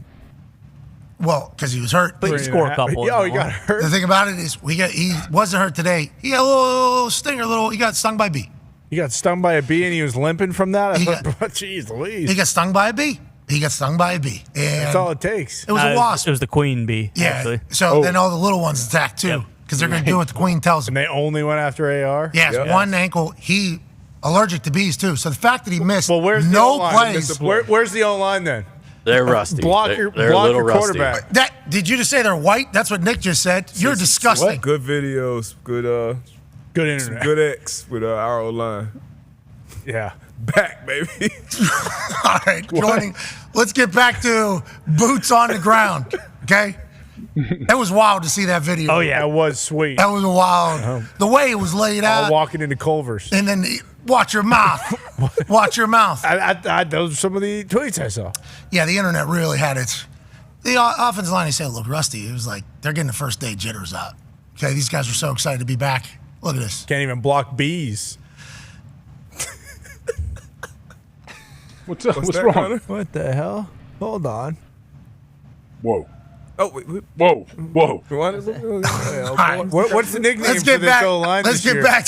I got a couple. Let's get back. Proud bunch. Let's get back to the G's. They're a great group. Is that what you mean? A great group? Proud of the emblem of the horseshoe. No, you're talking the great group is what you're saying. Ladies and gentlemen, let's get back to the boots on the ground. Let's get back to the beat reporters. Ladies and gentlemen, it's time to. A lot of people say that the offensive line couldn't do what we're about to do. Let's feel the beat.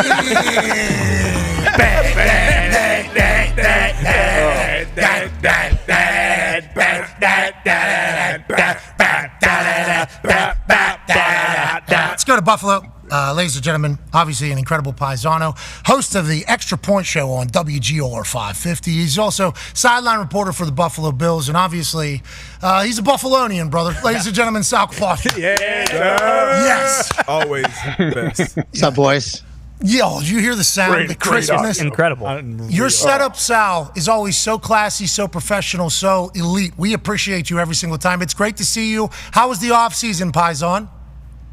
Off season was really short, I guess, because things come on you very quickly. But had a good time with the family. Actually visited Australia a few months ago. That was pretty cool. But now we're back here for football. And listen, I appreciate you guys. It's been a long time. Glad to be back on. And I got to make sure that I'm ready to rock and roll with you guys. That's why I make sure it's the top notch. Yeah, you have a better setup than like professional streamers on the road every single time. Yeah, he's got a full-on mic stand. And Freddie Mercury. Sal, you're the best, dude. You're the best. No, better. Yeah, true. Has a base on that thing. All right, Sal, let's talk about this. Obviously, Stephon Diggs ends up as a Houston Texan. That's a story in Houston as well as in Buffalo because is Josh Allen going to have enough weapons weapons to be able to keep up with Patrick Mahomes and them. Now we're seeing videos of him and Keon Coleman seemingly being an immediate peanut butter and jelly, an immediate match. There's threading of needles, there's deep balls, there's big-time catches. Has that been the story of camp on the offensive side, Sal? Yeah, I'd say so. It's really, the question coming into camp, guys, was what does this wide receiver core look like? I mean, you lost 260 targets basically between Stephon Diggs and Gabe Davis. Here's a crazy stat. The only wide receiver on this team right now who actually has caught a regular season pass from Josh Allen is Khalil Shakir. Everybody else is brand new. So there are a lot of questions about that. Then obviously a lot was made about the trade with the Chiefs, where the Chiefs go up and get Xavier Worthy and the Bills get Keon Coleman.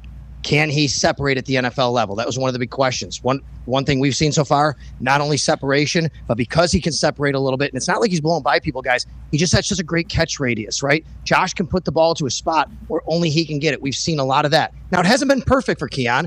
He had a drop one day that could have been a fumble or a drop either way. It wasn't a great play. But really, that's been the only knock. Otherwise, every single day, this guy is making a highlight reel catch in some fashion for the Buffalo Bills. Yeah, and I think Bean came out and said, it might have been on our program, I don't remember, or in one of his interviews, that Josh Allen wanted Keon. Scouted him, wanted Keon. And if you saw him at Florida State, he was a grown-ass man. Oh, yeah. He was a grown-ass man out there. And these younger wide receivers are seemingly catching on quicker than they ever have before. How is Keon Coleman being received by the team? Because I remember a lot of footage from Josh Allen and Stephon Diggs dancing. Yep. We got music playing. How are the vibes? Do we have a similar situation with this Buffalo Bills team? Yeah, so Keon actually showed up in Buffalo, his very first press conference. He had this big yellow coat on, if you guys remember that. Yeah. Kind of went viral video, right? And then he went over and he had some of the candy that was set out for the media. So right away, he kind of made his presence known here in Buffalo. So there's a big mural. It's on Hurdle Avenue in Buffalo. It's a really great district. People go, restaurants, and there's this big mural that had Josh Allen next to Stephon Diggs for the last several years. Well, about a week after the draft, and they're both in their uniform and they got their helmet on. And about a week after the draft, you drive by, Josh is still in the mural, but Stephon was changed to a guy in a yellow coat, which is now Keon Coleman, obviously. So he's already being very well received in Buffalo. And you know what? Get the hell out of right in with this team. I mean, yeah, listen. The other way. I think that Keon's kind of helping a lot of fans, and people forget about Stephon Diggs a little bit, but we all know Stephon Diggs is an elite wide receiver. It's going to be really interesting. The Bills have gone to this model, guys, where kind of like Kansas City last year, it's really going to be more about the sum than the parts at wide receiver. I don't think they want to be in the $30 million a year market range for wide receivers. You had a guy at 30 years old. You got a second-round pick for him. This is going to be more about, hey, let's get everybody. Everybody eats. It doesn't have to be about one guy getting a lot of the targets and having that true alpha. So we'll see if it works out. But I think so far so good when you sprinkle him in with Curtis Samuel and Khalil Shakir. And to be honest with you guys, Dalton Kincaid, who I think even at tight end is in for a tremendous season. Yeah, since drafting Dalton Kincaid, the thought was he's going to be wide receiver. He's going to get the ball a lot. And we had a chance to chat with him at Utah, which he's an alumni of. He seemed to be a cool guy. Seemed to have everything. Another year of development, another year of growth with Brady. Obviously, he gets dropped in there like midway through the year. I mean, I like the Buffalo Bills. Quiet. It's quiet this year, Sal. Go ahead, AJ. So it is quiet. I wanted to ask about the expectations there. Like people in Buffalo, Buffalo fans, what's it like? We know the last few years, I feel like everyone saying, hey, these guys need to go out there and win a Super Bowl. Josh Allen is so good. He's unbelievable. Like what about now heading into this season? Are they as optimistic as they were before? Internally, they absolutely are. I'll tell you this. Every time I do a show like this around the country or go on the radio, people ask me about are the Bills stepping back. I mean, you think about all the leadership that walked out the door, whether by choice by the Bills or free agency with Gabe Davis. I mean, think about Micah Hyde, Jordan Poyer, Mitch Morse, Gabe Davis, Stephon Diggs. The list goes on.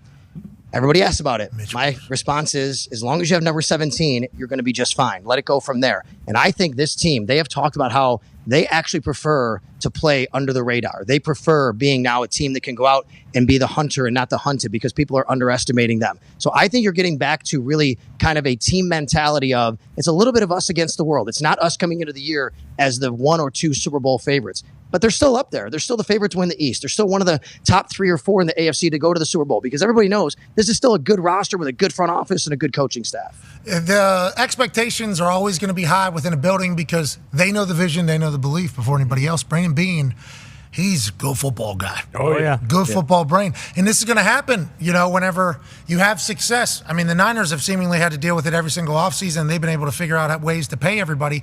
But the Patriots had to deal with it for 20 years. I'm not saying the Bills are anywhere near the Patriots. Okay, we're talking about... Not even close. Okay. Patriots fans obviously are going to say that. But it's like this team has been very good for a sustained amount of time here. So now you're going to have to evolve. You're going to have to change. We're watching that. Let's go to the defensive side of the ball. D-But's got a question for you, Paisan. Yes, Sal, you mentioned a lot of that leadership leaving the building. You mentioned Hyde, Poyer, Tre'Davious White as well. What's your early reviews from kind of that revamped secondary so far through training camp?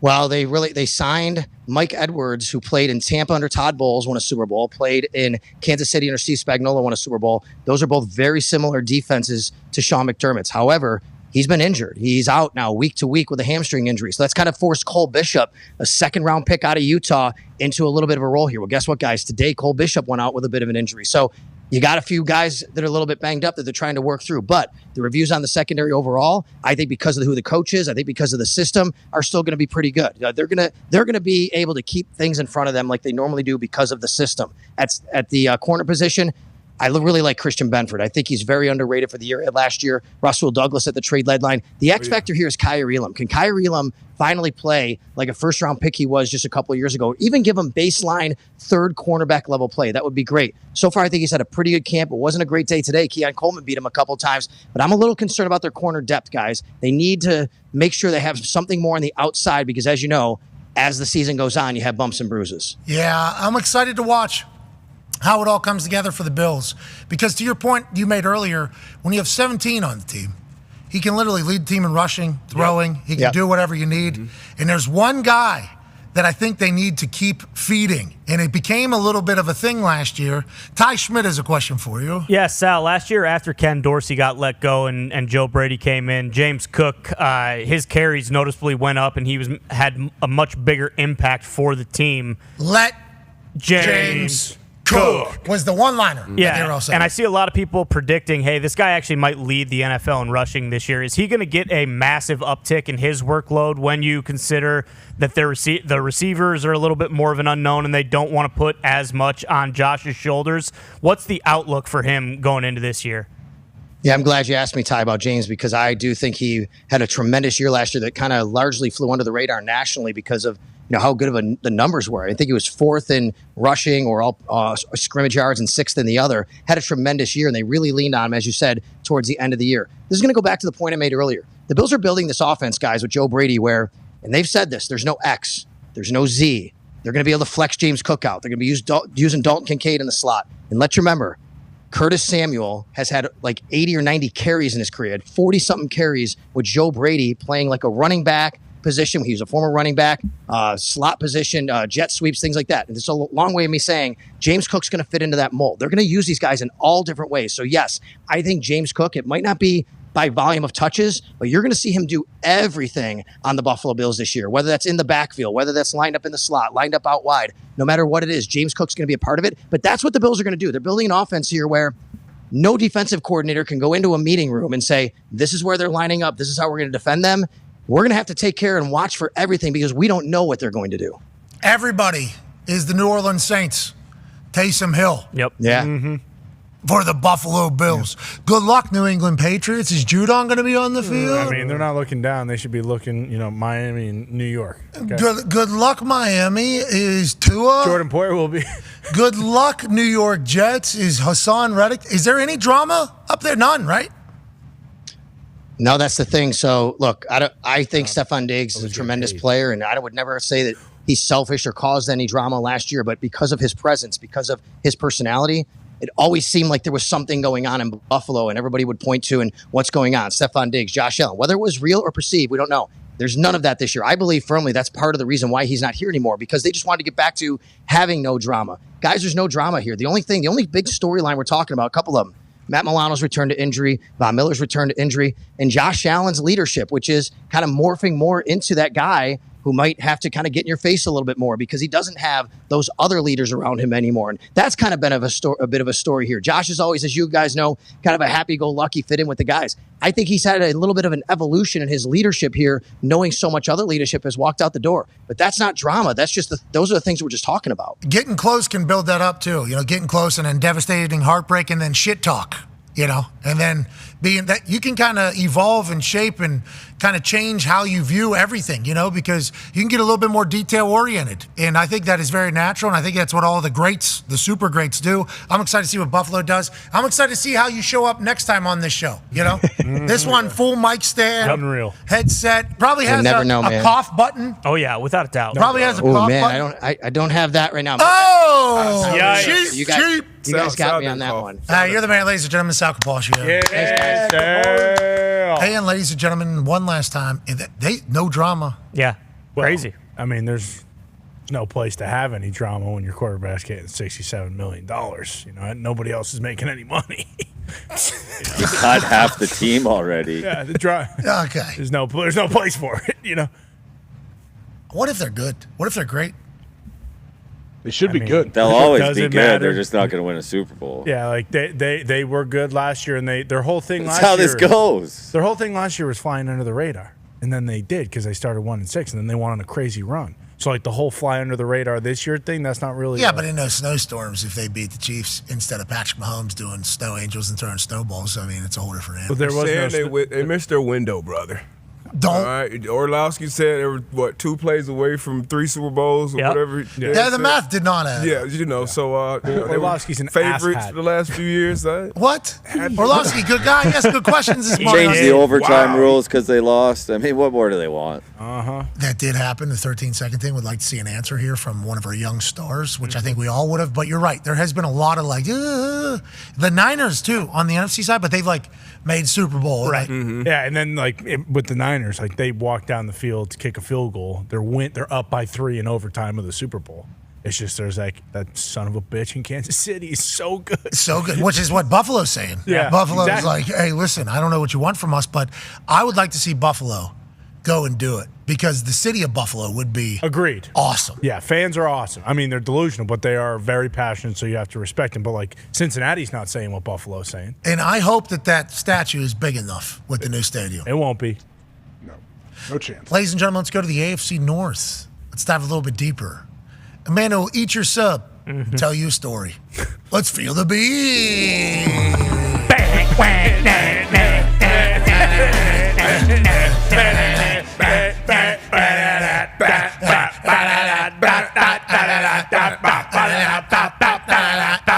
This man was quoted saying, "You ain't really loved doing the feel the beat, huh?" Loves mayonnaise. He's been covering the Pittsburgh Steelers for what seemingly is my entire lifetime. Ladies and gentlemen, from the Athletic, Mark Caboli. Yeah, Caboli. How you doing, man? How you doing, Caboli? How's camp? We healthy? We feel good? I remember the last couple training camps, we maybe had Achilles and golf cart issues. How are we feeling this year at St. Vincent up there? I'm feeling good. I'm just glad I don't have to walk out on this monsoon rainstorm. Practice just ended, and there was literally a 2.5-hour window where it was about 107 and about 90 degrees, 90% humidity. So I'm nice and sweaty right now. Yeah, Phil. But it's raining. Phil told me back in Plum that it was absurdly hot. He couldn't imagine what you guys were doing at training camp. Has that been a part of the story? Is how the weather has been in St. Vincent? Yeah, it was nice and cool until practice started today. I think it's going to be in the 90s tomorrow. You know, the humidity is going to be pretty high up here, so this rain doesn't help. So I should be sweating from the pits a little bit tomorrow. Yeah, let's make sure we put the antiperspirant on. You know, let's get the humidity fire. Yeah, okay. Who am I trying to impress up here, right? Yeah, you're not around people who make their life miserable. I mean, certainly, yeah. Don't worry about it. Don't worry about it. Do you? Do you, Caboli? You've earned it. You've earned it through this entire thing. Story of training camp, obviously the weather in Caboli's pits is Russell Wilson pulls his calf because he works too hard during a cardio training thing before camp even starts. Justin Fields is getting all the reps. Now the obvious question with the highlights that we've seen, I guess George Pickens just had a sick one-handed catch earlier today. There's been a couple big-time shots down the field. Is this a Wally Pipp situation? Because we know Russell Wilson was starting on the pole for this quarterback battle, which the entire city knows about, the entire NFL knows about. Is Justin Fields earning his way into starting here? And how do we feel about Russell Wilson and the calf injury to start camp? Yeah, it's a kind of a curious situation. I mean, he tweaked his calf muscle during a run test in which he had to hit the blocking sled. When was the last time a quarterback hit a blocking sled? So that was kind of strange right there. But he's been sitting out. He was supposed to come back this morning. He was extremely limited. He might have thrown 7 passes in the first padded drill. I don't know if this is all by plan or not. I don't know how bad that injury really is. He looks like he wants to be out there. He's in full pads every day, chomping at the bit, trying to get out there. I think this might be partly to get Justin Fields some work, to see what he looks like at this point, because they might have to make a decision on what they want to go in his route by, another month if they want to extend him. I don't think they'll do that, but it's a weird situation right now. I mean, Fields is progressively gotten better. He was struggling early on with his accuracy. Now especially today, they've incorporated a lot of his legs into the fray here, which is they were trying to stay away from that. A lot of run plays, play action plays, bootlegs type of situations, and he obviously looks very good right there. But I still don't think Russell's in jeopardy of losing the starting job at all. Okay, that's becoming a narrative every highlight that goes and every day that Russell Wilson misses outside of Pittsburgh. I guess not in Pittsburgh. That's being chatted about much. This is Russell's job, and this calf thing is just a freak incident that isn't as bad as maybe it could appear from missing numerous days of training camp. Yeah, I mean, obviously they're not going to tell us anything. Every time you ask Russell, he'll be just, I'm getting a little bit better. It's not that bad, or he wouldn't be out there. He wouldn't be throwing. So I think they're being very, very cautious with a 35 to soon to be 36-year-old quarterback who pretty much knows the system already. Of course, they're going to need him to get in there and get some reps with the first team. But like I said, I think this is an opportunity. I don't know if it's contrived or not, an opportunity to get Justin Fields a lot of work early in camp, because when Russell comes back, second team's reps aren't nearly the same as first team reps. And like I said, at the pole position, you can say what you want to say.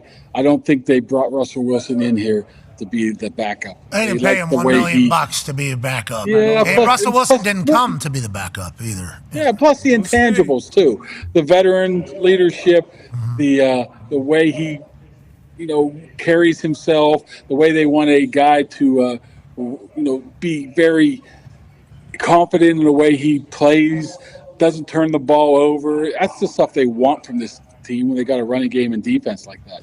Kaboli, I know you'll sniff around on that calf injury, right? Won't you? Kaboli don't believe it. Am I sniffing around it? That calf, well, not. If he could. Don't sniff around. The calf injury. We need to figure this out. See, I'm smelling some smoked meats coming from upstairs, and I thought you were asking me about What meat are we housing today? What is it? That'd be the pits. I don't know. I don't know. I just smell smoked meat above the media room, but I don't need that. I got the bag of Rudy subs, so I can skip the cafeteria. So hey, Phil ran that up for you. You're putting that in your khaki pocket and going to eat that later tonight? I didn't need to. He gave me a whole box full. Look at the size of this sucker.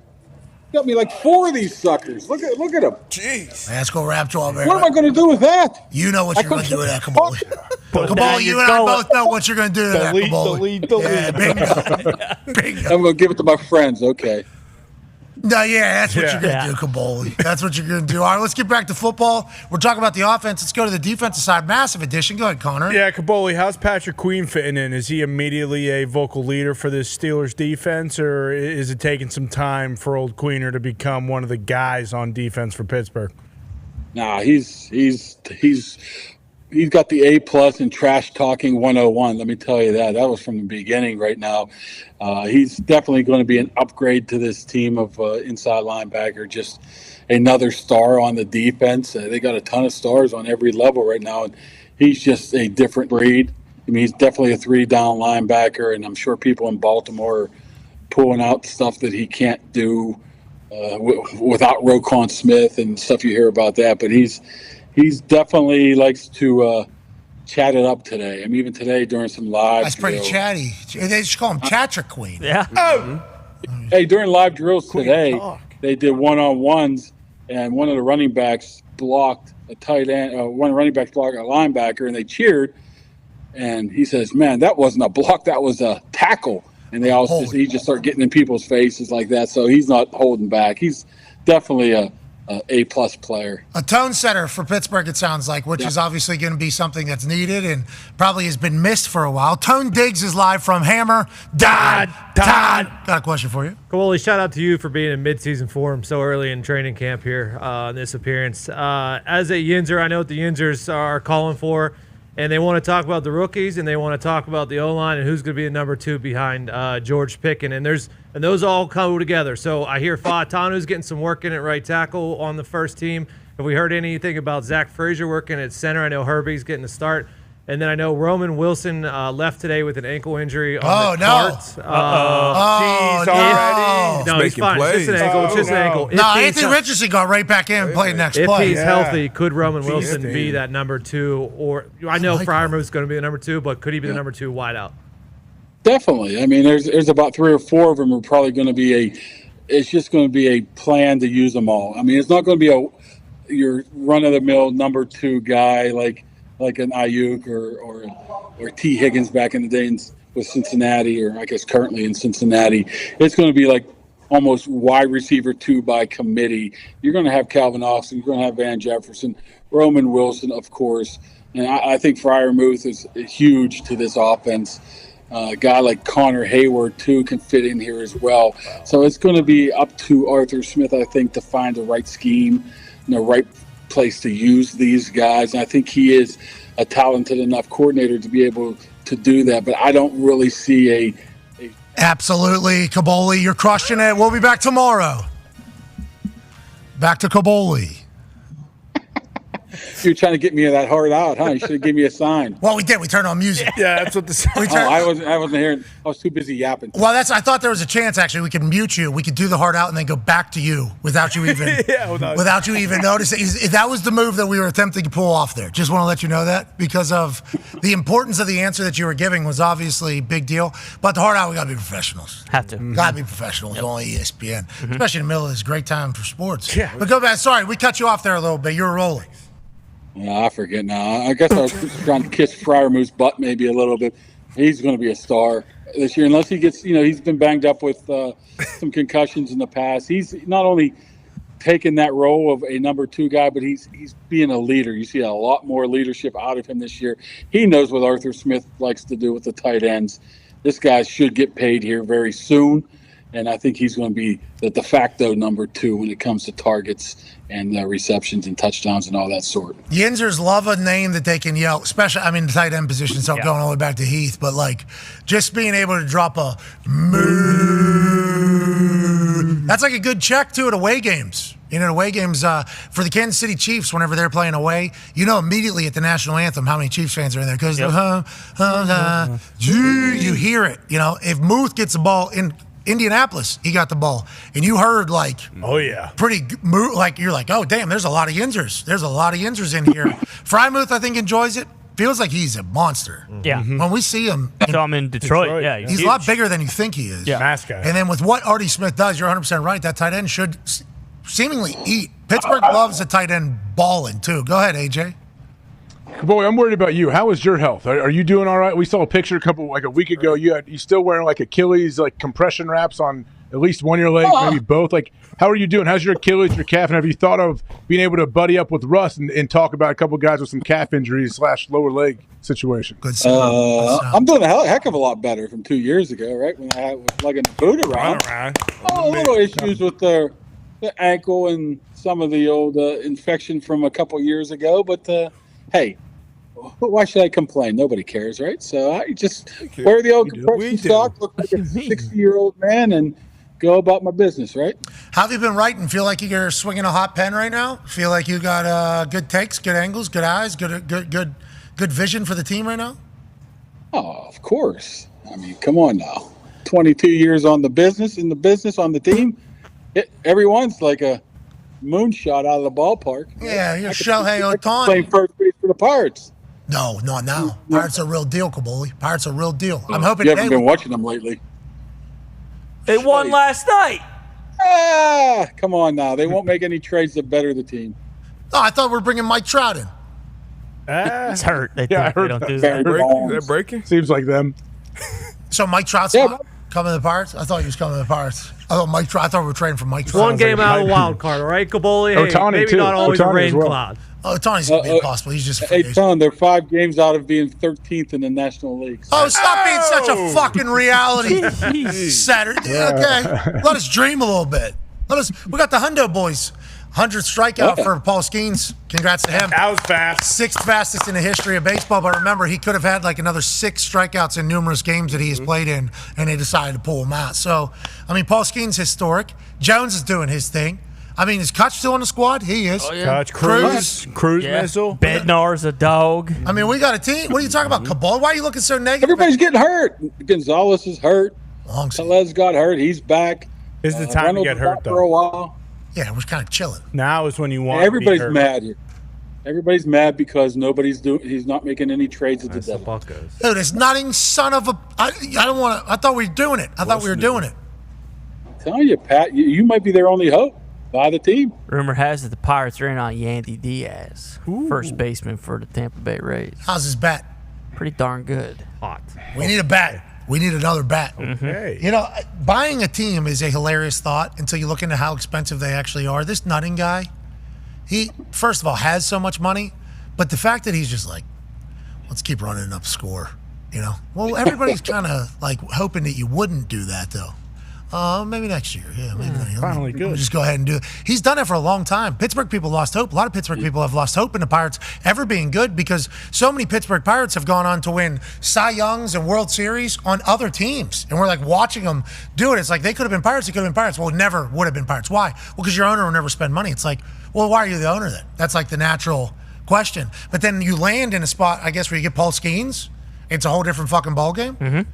And how do we get that pick? How do we get the number 1 pick? We suck worse than everybody? Bingo. Yep. Bad. That's how the Orioles got so good. But also that's why people are worried because like they've been in that position before. Like Garrett Cole, who now is like the ace on the Yankees, like they drafted him number 1 overall as well. Yeah, Tyler Glasnow, who's the ace for the Dodgers. Like they've done this song and dance many, many times, and they haven't paid those guys, but maybe they will pay Skeens. Yeah, maybe. This is also why baseball stinks. The best players that were Ohtani and Trout were teammates for how many years? They didn't win shit. Like, come on, we got the best players on the team. Shouldn't be possible. It's impossible. Yeah, it shouldn't be possible to have really good and then still be absolutely the worst. Yeah, it doesn't make much sense. But the Pirates will figure it out. Seems like the Pirates are going to figure it out. They might make the playoffs this year.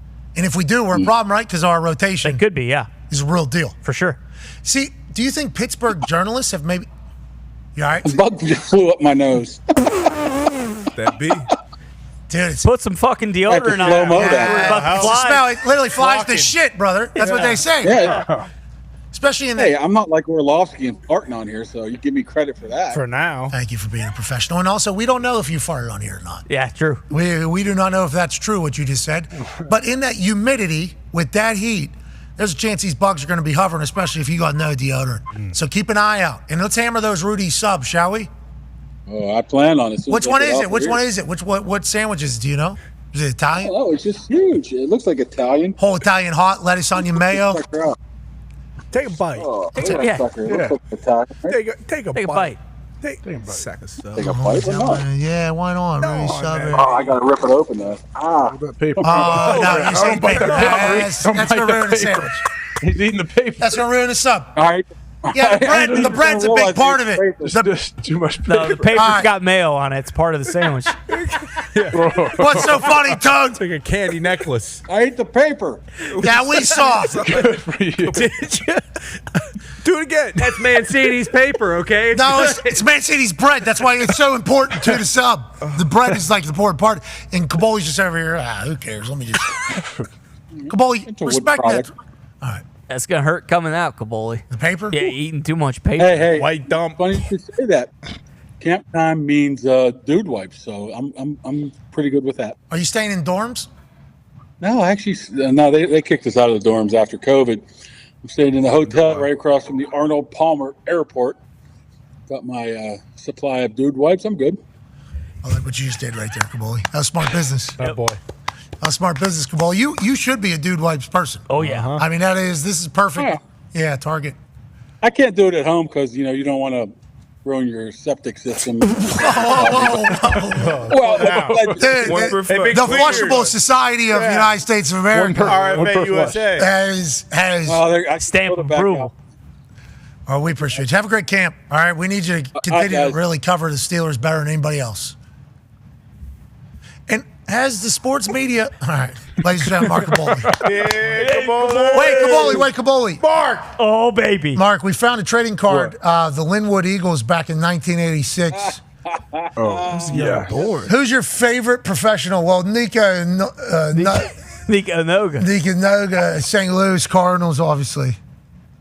Yeah, I was probably 11 or 12 at that point. What? I think I was going about 5'11", 240 maybe. They're playing tackle. They're really killing dude. Yeah, Just Lou killing Holtz tackles. knocking on the door.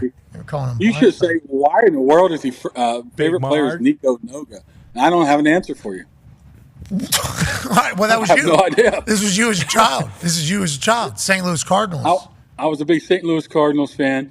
My kid just found my starting lineup Neil Lomax doll, so he is now using that helmet to put it on a Cody Rhodes action figure. So, SummerSlam. Hey, SummerSlam. 4 nights away now. 4 sleeps away. How do you think it unfolds? He wants me to go, but I'm like, I'm not going to Cleveland. I have to go there once a year. That's enough for me. But I Stay mean, strong, you know more Kaboli. than me. You thinking Roman's coming back? Whoa. What? Is that what you're thinking? world. Is that what you're thinking? I haven't even thought about it. Look at that. You didn't think about it. Who are you kidding? It'd be a cool moment. I have thought about it a few times. That'd be sweet. I mean, at the end. Oh, my God. Is Sister Abigail still freaking you out? So she hasn't come over to the commentary table in a few weeks. She went off the top rope last night, though. Yeah, that was on Chad Gable. They got a 6-man tag next week. Wyatt 6 versus the Creed brothers and Chad Gable. Next week, not Monday Night Raw. Oh, okay. Monday Night Raw. Monday Night Raw. Okay. Breaking news. How do you? What was announced last night, Kaboli? Come on. You're in the middle of that. Oh, hotel. the product. It's you and Lotion in that hotel. I couldn't even fathom. Oh boy. With dude wipes. Toilet seat. What? Yes. Look, I think I sent a picture to Nick before. The dude wipes I had. Okay, sweet. That's awesome. Thank you so After much. Ladies and used- gentlemen, they were Mark used? Kaboli. Thank you. Hey, Kaboli. Thank you, Kaboli. Nick, what are you guys doing? Yeah, what is this? Is these DMs you're getting? Kaboli gives me a lot of intel. I don't think I got the dude wipes bit. Check the feed. Yeah, check the feed. I call Dom Mysterio a dude wipe after it's been wiped. Sure. That's what Kaboli is sending to Nick Moraldo. Look at the color of this thing, Nick. Don't get this shit in my toilet. Filled up the whole bowl. They probably did. I hope that's the case. Holy shit. What does Nick send back then? How is Nick all pumped? Yeah, I don't know. We are just learning this live. Hold in on, real time. I found what he sent. I'll have Z pull it up here. Okay. Well, we should be. Nick, this is good to clear your name. This is probably smart. Don't want to be misconstrued as a guy that's receiving dude wipes that are already wiped from Mark Kaboli. Imagine what this thing smells like. All right. Get a free sample here. Okay. All right. While supplies last, dude wipes. Hey, they are game changer. Truly. It's a bath for your ass. Yeah. One flush, one at a time. One per flush. Yeah.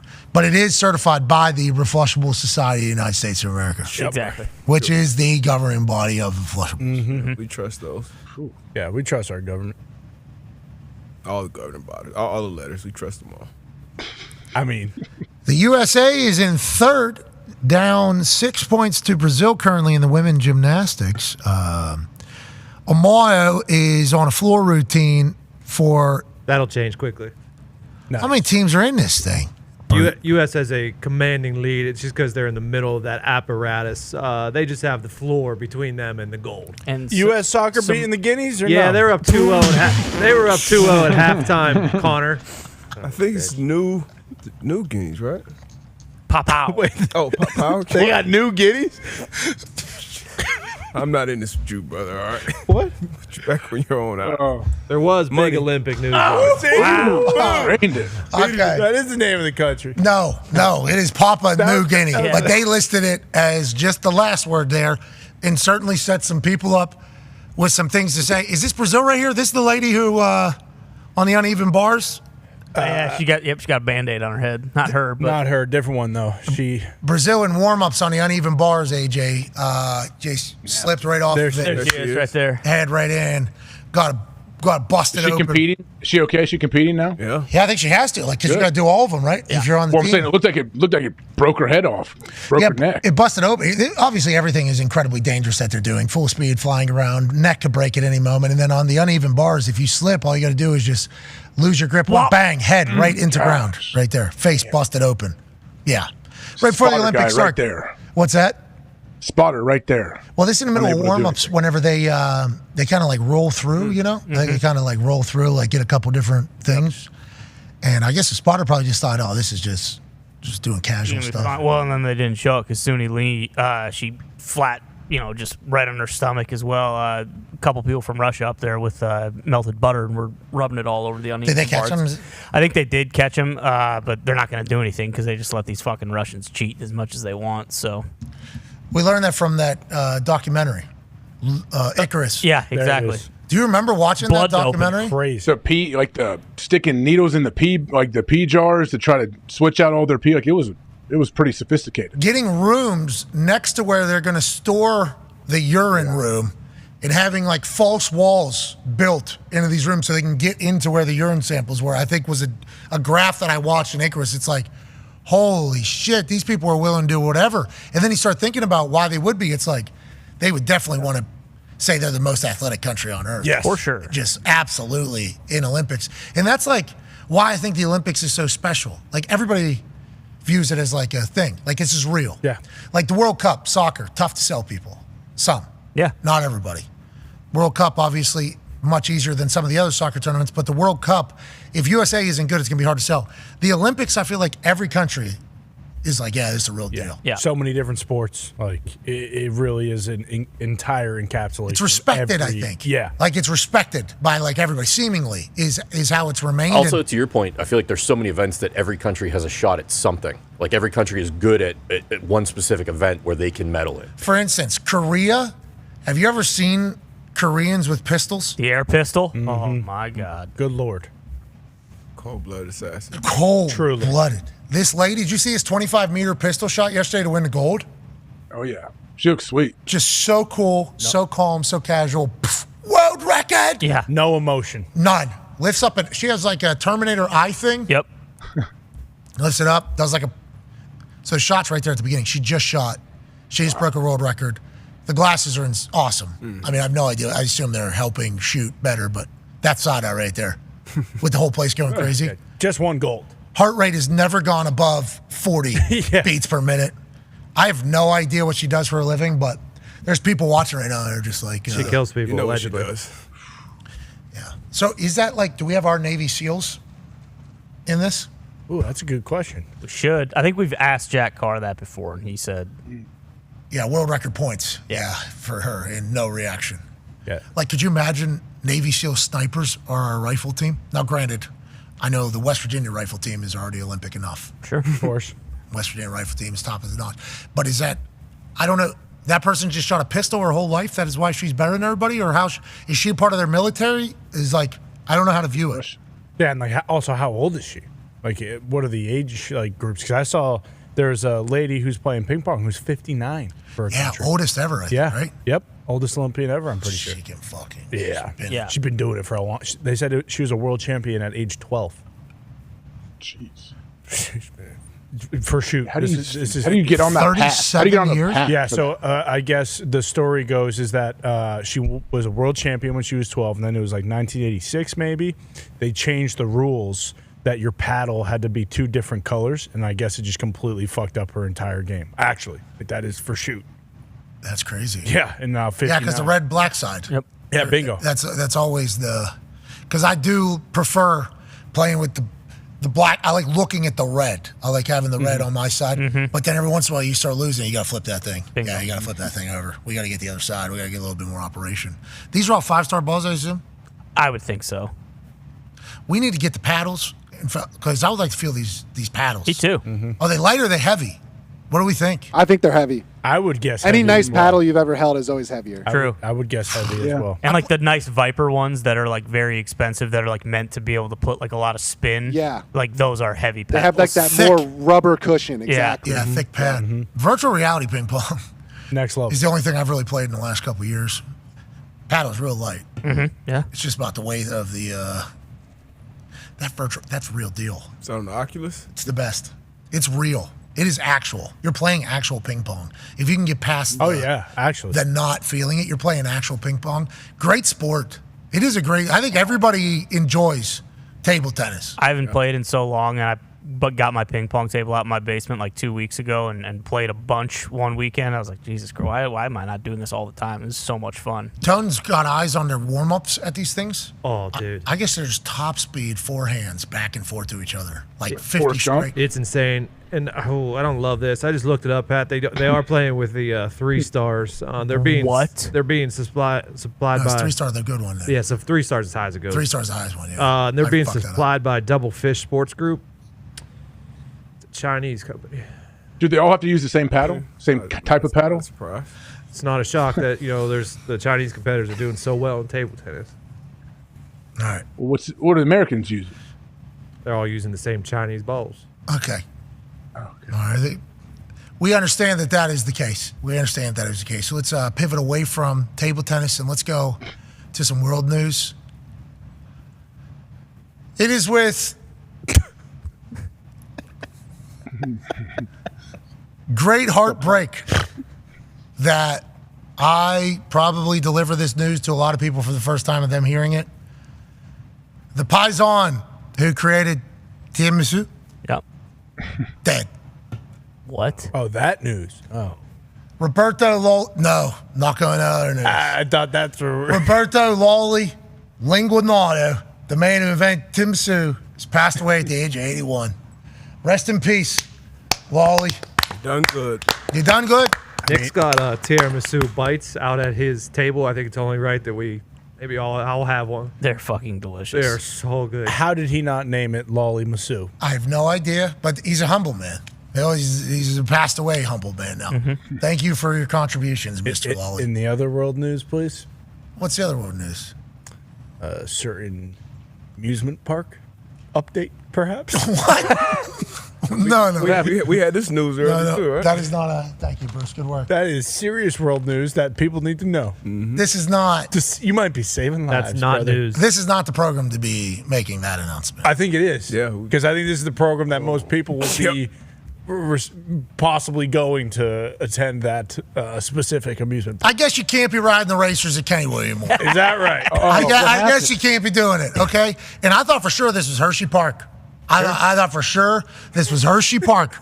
Turns out WPXI, obviously, home of the Fedco Zone and many other legendary things in Pittsburgh, Pennsylvania. One of the greatest news stations probably in the country reported it, and it is not good. This is not good that they're just putting some cinder blocks under a non-weight bearing.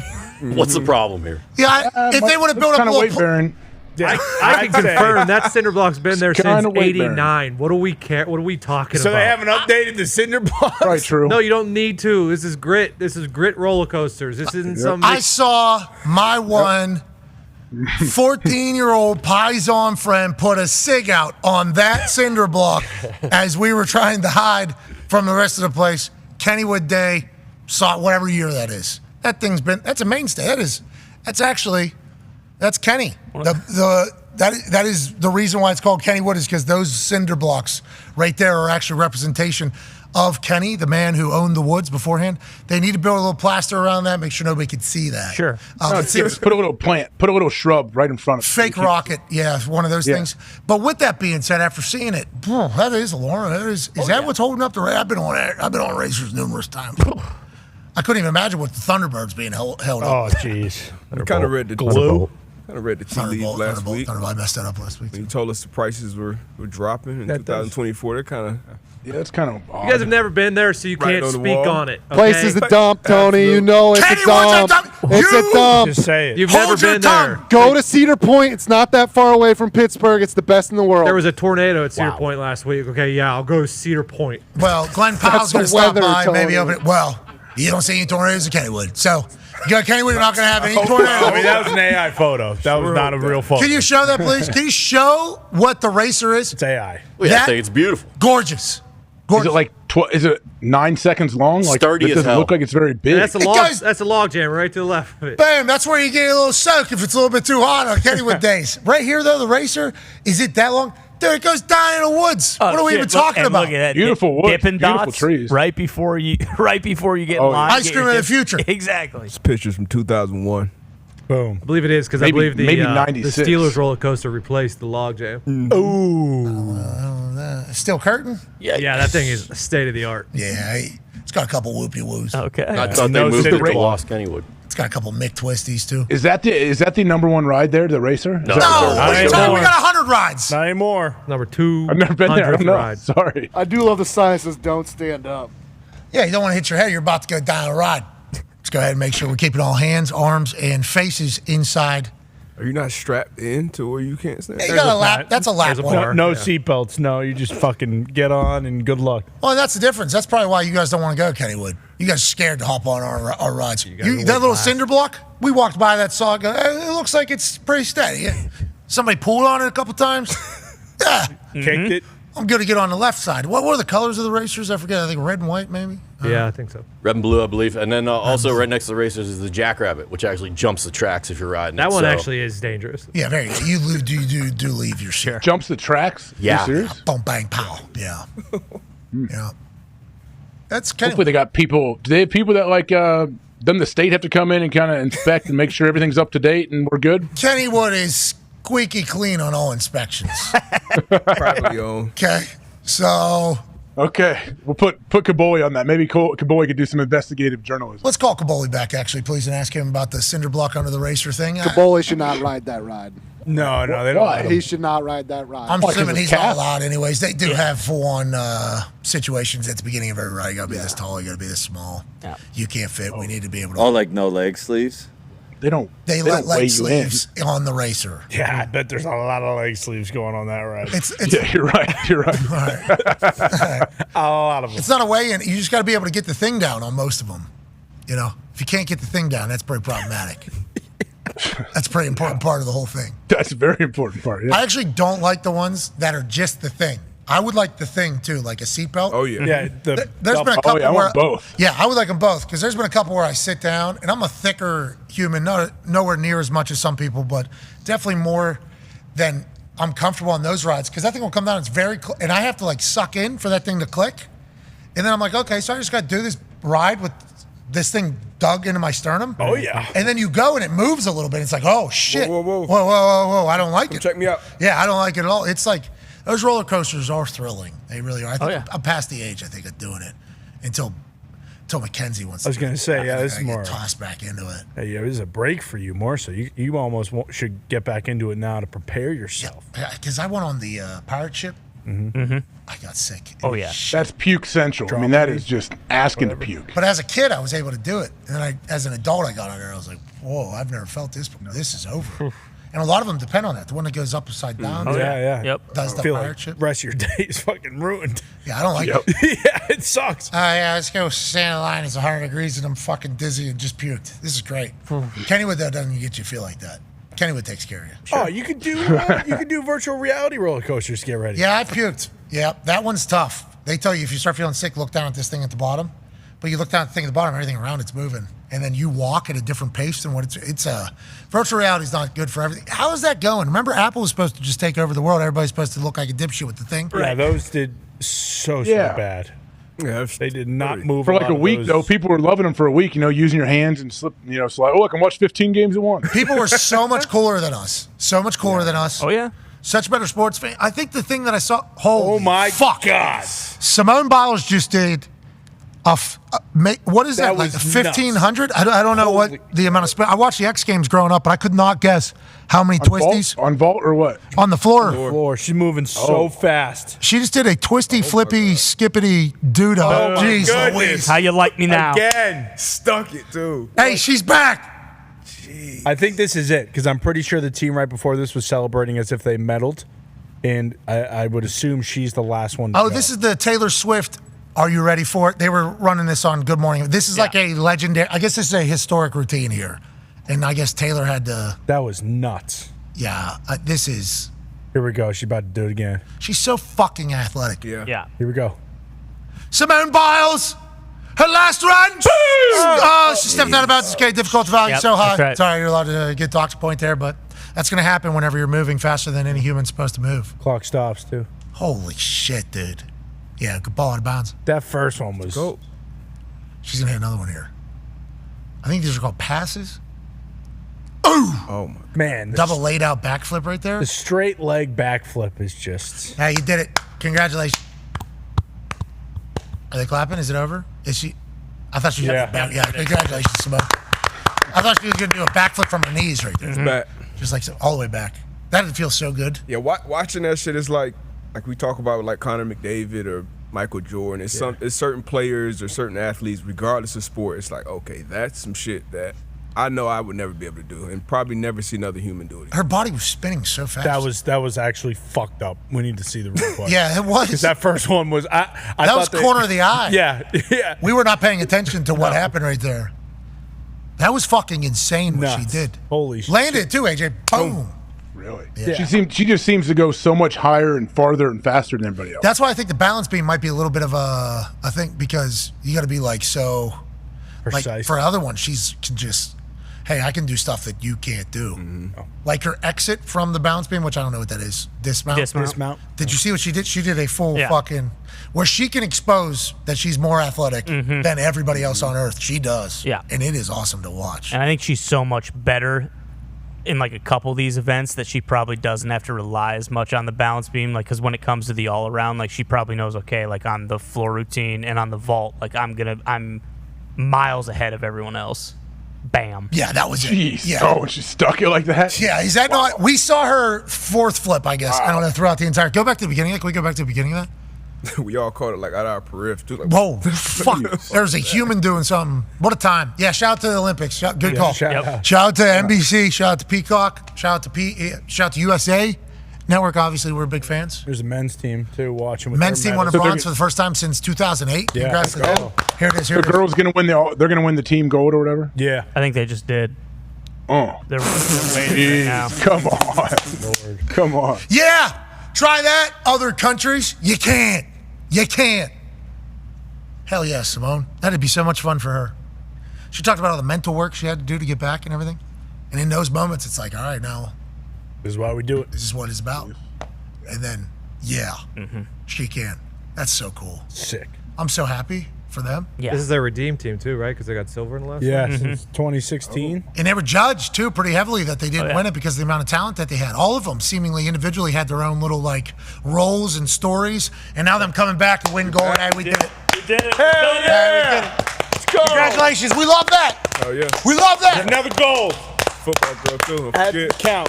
Yeah, it is football girl. Hell yeah. And shout out to the Bears. Yeah. For allowing Cuz to fly over there and watch this thing live. He'll be flying back. Chicago Bears, obviously, training camp seemingly going very well. And they got a game on Thursday. So early. So early. Caleb is not starting, obviously. That seems to be a smart decision. I wonder how much he will play throughout preseason. Definitely not in the Hall of Fame game. CJ Stroud will see no time in the Hall of Fame game as well. We will not know a single person probably playing in that Hall of Fame game. Tyson Bagent. But we know of these people. Okay, I guess that they exist, but a lot of these guys we're not going to know that they play whenever football season comes. Nope. But what we need to remember is football's happening. Yeah, it is. Football's happening on Thursday. That's right. Pads going on. Lights are coming on in a beautiful high school stadium in Canton, Ohio. Fans are going to be gathered, and the celebration of the greatest of all time is going to kick off on Thursday night as football is played in NFL uniforms for an NFL celebration. Hell yeah. Let's go. Here we go. Hell yeah. We're right here. Right here. All right, before we get out of here, congrats to our women's gymnastics team celebrating hard as they should. And when that national anthem goes, I hope they enjoy every single second of it because that's why you lift all them weights. That's right. Mm-hmm. That's why you flip all them flips. What? That's why you stretch all them muscles. What? That's why you wake up all early all them mornings. What? Congrats to them. Tone Diggs, let's go back to Hammer. Dahn. With some corrections on the day. Yeah, not necessarily a correction, but we have to cover how the women's USA Rugby won the bronze medal game. It was unbelievable. We won the bronze medal game against Australia. We lose to yeah. New Zealand in the semis.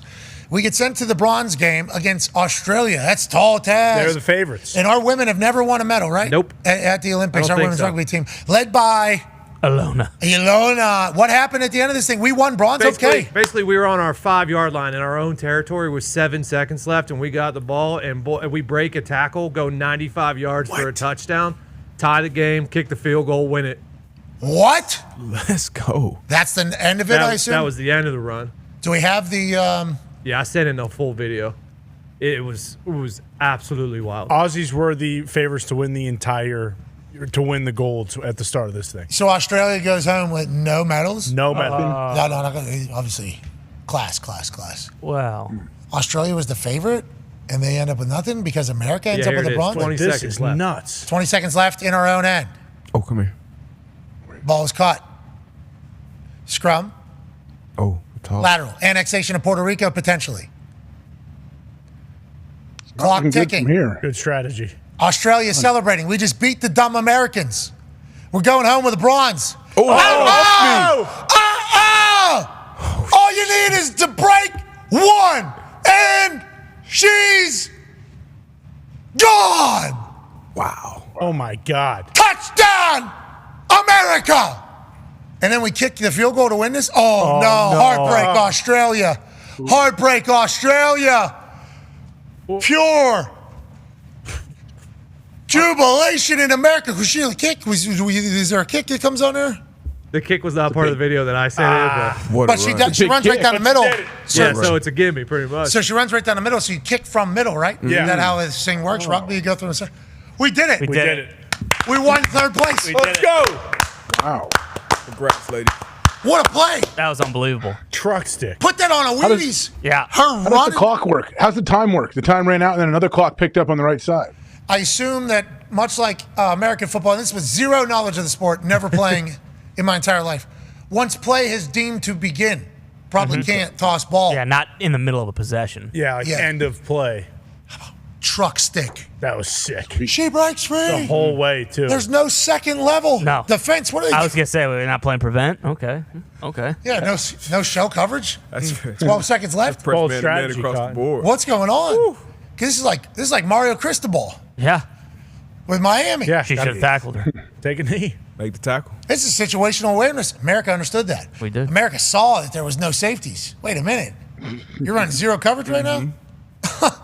One truck stick, we're out. And she was. Yep. We win third That was place. glorious. Hell yeah. Women's gymnastic, women's rugby.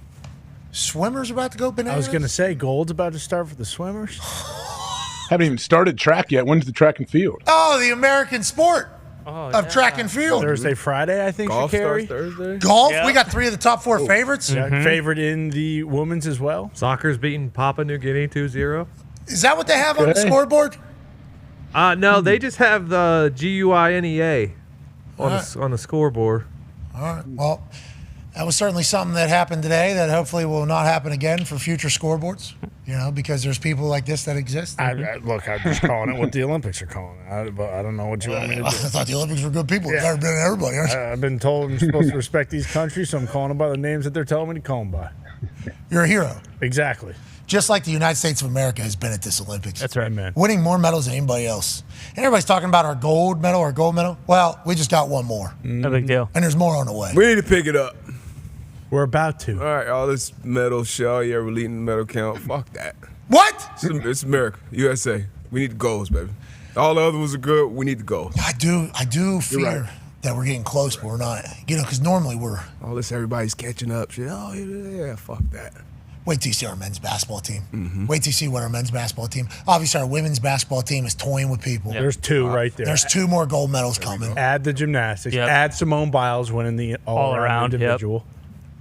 Yeah, so we're Sha'Carri, add that. And we have to, understand now going forward, we knew what the Canadians were up to because of the drone situation. Yep. Now we understand that maybe these refs with France, Out to get us. Clearly. with what happened with France-Japan earlier. Did you see this, AJ?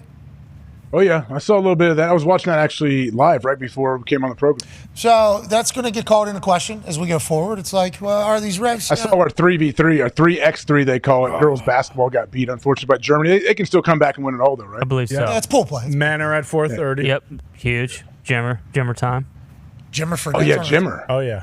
Is the court big enough for him? I thought he had to shoot from far tiny. away. It's tiny. He'll shoot from wherever he wants. No, I thought he had to shoot from very far away. Isn't that Jimmer for that football? It kind of is, but I believe he is a world champion 3-on-3. Dog. Yeah, he is not new to 3-on-3. No. And for our women's 3-on-3 team, Van Lith is captain, I believe, of that team. I don't know if she's captain because I know Ryan Howard, who I believe is she was on the All-Star team in the WNBA. She's on the team as well. We can't be losing in 3-on-3. Yeah, Van Lith is just the only college kid. Oh, okay. Mm-hmm. Well, congrats to all parties representing the United States of America. Let's make sure we start stacking golds. Come on. That's what we do. We're celebrating right now. Mm-hmm. Yeah. We got a breaststroke or backstroke right now, too. Kenny Wood's Steel Phantom is closed for the entirety of 2024. Oh, not a fan. Oh. Good. Steel curtain. Thank God. Jesus Christ. They're updating it. The Steel Phantom is the backbone of Kennywood. So if that was Kennywood going to stay open? Is it going to be open like next No year? chance. As long as the Steel Phantom's still running, brother. It's closed for the season. It's a massive park, okay? 1 out of 30 coasters is fine. Yeah, well, You got to update things. That's what we do. That's why it is the premier amusement park in the state of Pennsylvania. In the Keystone State, the key to having fun in an amusement park is going to Kennywood, not Hershey Park. Amen. And this whole steel curtain thing, wait till you see it in 2025. Wait till you see. We're still. But TJ Watt's going to turn a corner. This is the old steel curtain. They're making a brand new one. Patrick Queen's going to be a part of this entire thing. Right. If the Steel Phantom, I can't even think. It's not good. If the Steel Phantom stops, then we start really worrying about They're things. probably inspecting it right now. Oh, it's called the Phantom's Revenge now. They changed it. Oh, okay. Jesus Christ. Oh, no. That's because they already updated it. The Steel Phantom, now it's Phantom's Revenge. Revenge. Got How many people have they killed? into a How many people valley. have died? How many people have what? Like, I heard like over 1,000 people have died over the years. I heard there was 999 Ohioans that came over and couldn't handle the fucking drop out of the sky. Is that maybe, I don't know. To Tone's point. Tone, what was the stat you just dropped? Yeah, it's a 300-foot drop when you go down into the valley, okay, towards the Mon. It's incredible. Ohio doesn't even have a theme park, okay? Bingo. Yeah, it's Fox Ohio. already mentioned Cedar Point, Kings Island's right down the road. Yeah, but that's a franchise. Yeah, if you want to go to a franchise, yeah, sure. Okay, let's see the McDonald's. Yeah, we get it. Let me go to a mom and pop shop. They can roll. Why don't you fucking just 1 second try to experience this? Full screen this thing, Fox. Full screen. This is Phantom's Revenge. This is what you fucking signed up for. You're from Ohio. I don't know if you can handle it. That's exactly what it sounds like. Need this on the MetaQuest. I mean, the best wooden roller coaster is obviously the Beast at Kings Island. I mean, I don't think there is a best per se. That's all you're hearing right now. Just Can we get an FX, like a ×2 on this guy? no. This is a part of the build. Build It's a best long part. build. Well, this is the whole ride. That's what they say. Oh, it's a 300 ride, feet 'cause tall, it's AJ. 30 minutes That's an riding up the empty hill. parking lot in the background. That's all you got to That's know for right a different there. place. That's all you got to That's know. not for Kennywood. That's for a Amusement different place. And this is also a media day. They shut the park down so they can do this. Yeah. So coasterforce.com could come through. You're just talking right now. Are you going hands out or are you going hands in? What are you? Hands out. What are you doing? Hands out, yeah. Hands straight up, The brother. suspense. Can you imagine climbing those steps? Yeah, no thanks. Oh, here we go. Oh no. Oh. Here we go, baby. There's a lot of spots in that parking lot. Wow, that's a couple empty parking lots. Is that an empty? Come on.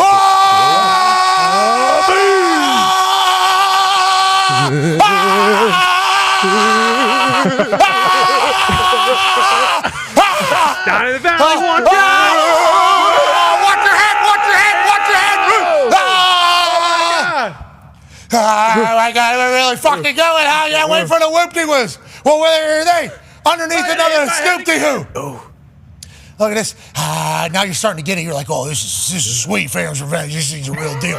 Now you're jumping up. Oh, you get a little sick. Little bunny rabbit toss there. Let's check your guts. Boom, bang, pow. How's it going? Still, got some asshole in the back, no, selling the entire thing. Certainly freaked out.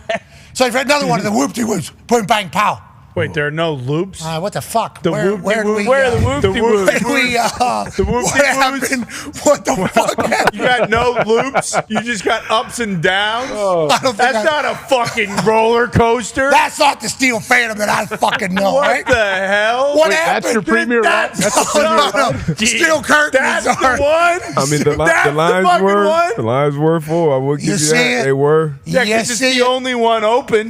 No, the Steel Curtain actually became the premier. That thing sucks. Holy shit. I think they took out the loop. Why? They took out the best part That's of the what we're here for. Oh, man. They didn't have a good cinder block for that loop anymore. What's the dropping one? Superman? Like The power is it like tower? a tower? The pitfall. Tower where you drop? What's it called? The pitfall. The Pitfall, yeah. Let's pull up the Pitfall, Let's see the pitfall, please. That was I need to see the pitfall. embarrassing. That's not a roller coaster. What are you talking about? No. Did you hear? No loop. It is a roller coaster. Here we go. Oh, shit. You can't have There's a just a thunderbolt. drop. You can't have just a drop being your premier. You see that across the river? See that? That's a steel mill, you bitches. Yeah, you fucking assholes. You would never understand what it's like. That'd probably be more fun than this fucking theme park. Let's go to the sky as the Thunderbird bolt looks on. 600 feet in the air right here. Wow. Holy shit. Are we ever going to do anything? We just Every gonna hang park out? in the world has this. Yeah, this is Not this high. Yes, it is. Yeah, much. Not this view. You see? And now we're done? That's embarrassing. That's Pitfall, brother. Kennywood blows. That's East Coaster. No one in line.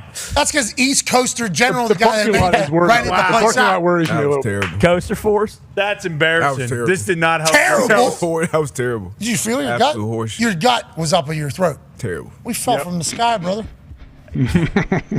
This one, now you got to remember when you're in it, there's a cinder block. Sure.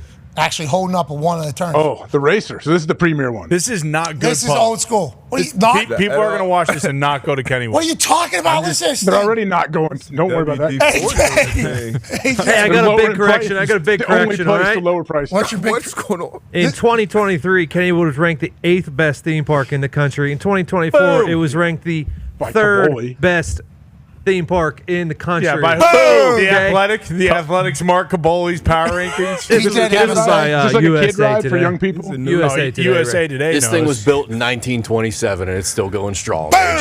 Boom! It's historic. Welcome to history and excitement with the racing.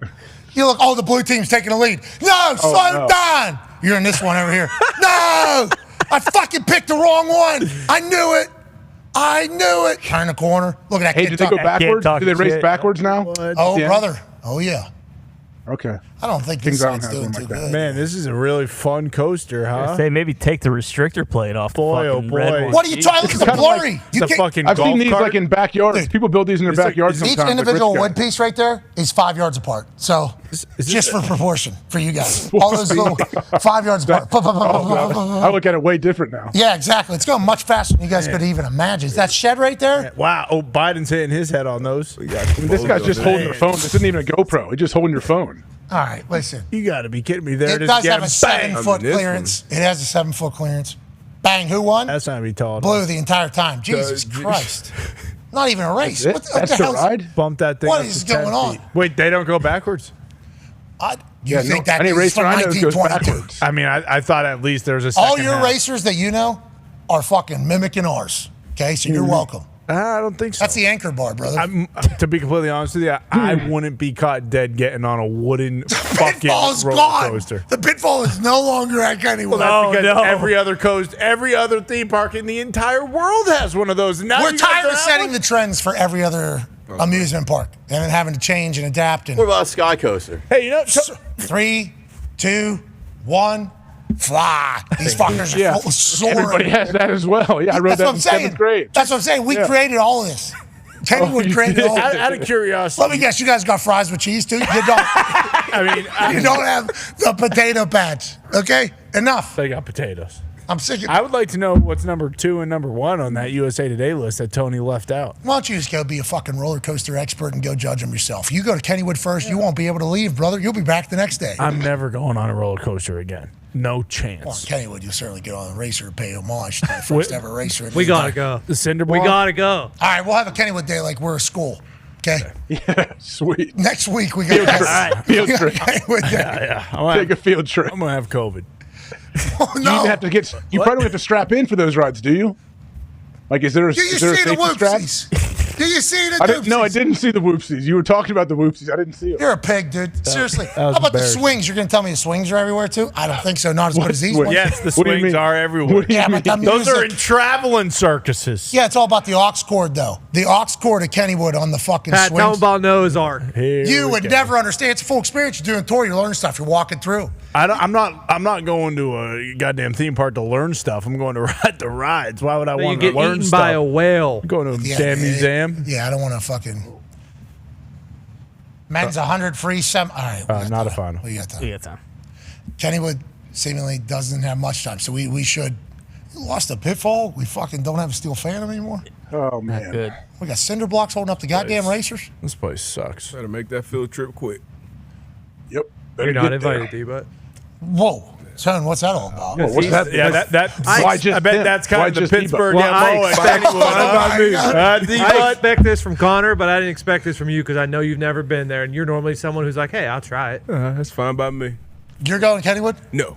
What? I mean, I'll go. I'll hold your phones and shit while you get on these rides. Make sure. I don't think I'm going on any of the rides. Either. Thank you. Oh, really? I thought you're pounding the pavement for these rides. Well, I've already done. Fucking Peter Pan beat Alexi. Well, Popovich, he's obviously a little bit of a problem. Yeah, it's semis. You know, this is what Phelps said. You don't want to Qualify. We need to be in the middle of the I pool. bet Butts would like the Raging Rapids. Love it. Raging Rapids are so sweet. You're kind of Yeah, nowhere else has that. Yeah, nowhere else has That's what I'm that. saying. We started all these things for you guys, and there's no respect. I guess. I guess so. In 1927, this park was awesome. Sounds like. Yeah, when It is before nice we to had take a little anything. trip back in time. right when you walk after, in there. right before the Great Depression, everyone was like, "Let's get to fucking Kennywood now," and then they built shanties around it. A couple sheds for sure. Anyways, what we've been saying this entire time: Premier Park, Kennywood, Top 10. top 3. Sure. Formerly no. Kennywood. Okay. Top 3 in the Pittsburgh area. Okay, for Kennywood. Don't you even fuck? What do you even? Top 3. Sandcastle is certainly in Pittsburgh as well. That's a water park. We don't even have to get into that. That's a water park. Okay. They put a wave pool in there. It certainly became a place where people did stuff. Which all these swimmers are pissing in a pool. Oh yeah. They came out and said we're just pissing in a pool. Makes sense. Got to be. The Olympians said that? Why? Yeah, all the Olympians say, yeah, it's like kind of an unwritten rule. We just jump in here and pee. That's what we do. So So when you see the after the race for their Yeah. Spit and piss. But to be clear, I mean, I think everybody pees in every pool that they've ever been in since the beginning of time. I used to. I won't piss in my own pool though. It's hard to. Yeah, I'll get out and just piss in the bushes. I pee in my own pool every single time. Do you have a bathroom though? Do you have a bathroom close to your pool? Yeah, I mean, I got grass right there. Okay. So there's a bathroom like right next to pool, so it's nice. But if I'm in, they're asking me to go take a full voyage, I don't know if I'm gonna make it. No chance. I don't know if I'm gonna make it. Absolutely no chance. I was on a spring break trip down in Panama, and there's like a Holiday Inn Sunspree down there, I think is the name of the place. Everybody stays in the pool for 10 hours. It's like, we are just in, people. Yeah, it's loaded It's with a lot piss. of That was pretty disgusting. That was a disgusting night for me. After I came out of it, I was like, well, we were just in that pool for a fucking long time. Did you pee in there? Yeah, me too.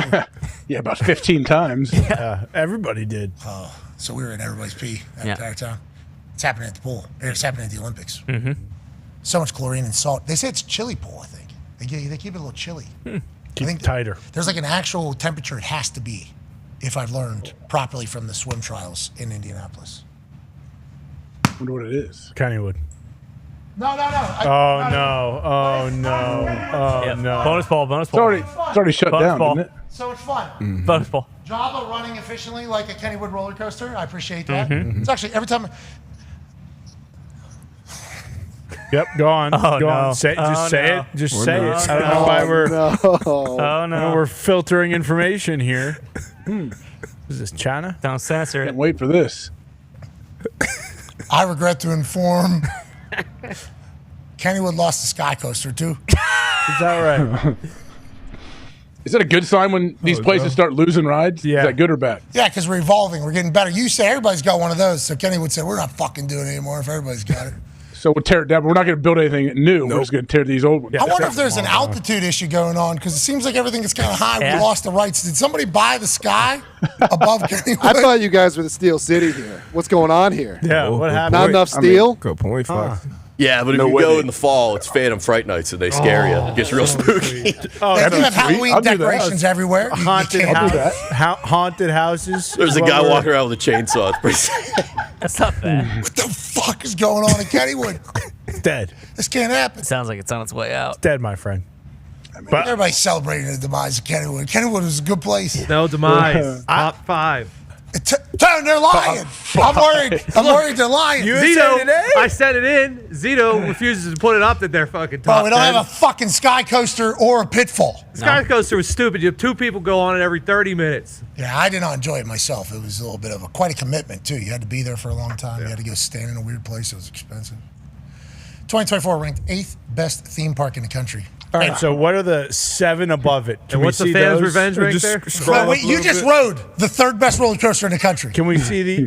You got to, you piece of shit. we didn't start this bullshit. talking about coasters. We're talking about parks. My This was friend. Google search. We're talking you know about that's parks. signed, sealed, delivered, pal. Google search. Can we search? No, Can we search the president who's running? Throw something in there. Search some things, man. What a wild time to be alive. All I know is Kennywood's always going to have its fastball just like Paul Skeens. Wait until you see that ride. Oh. They're going to have the fucking Paul Skeens fastball. You talk about a roller coaster going backwards. That thing's going to, he's going to fucking whoom, and you're going to get boom, and they're going to go up.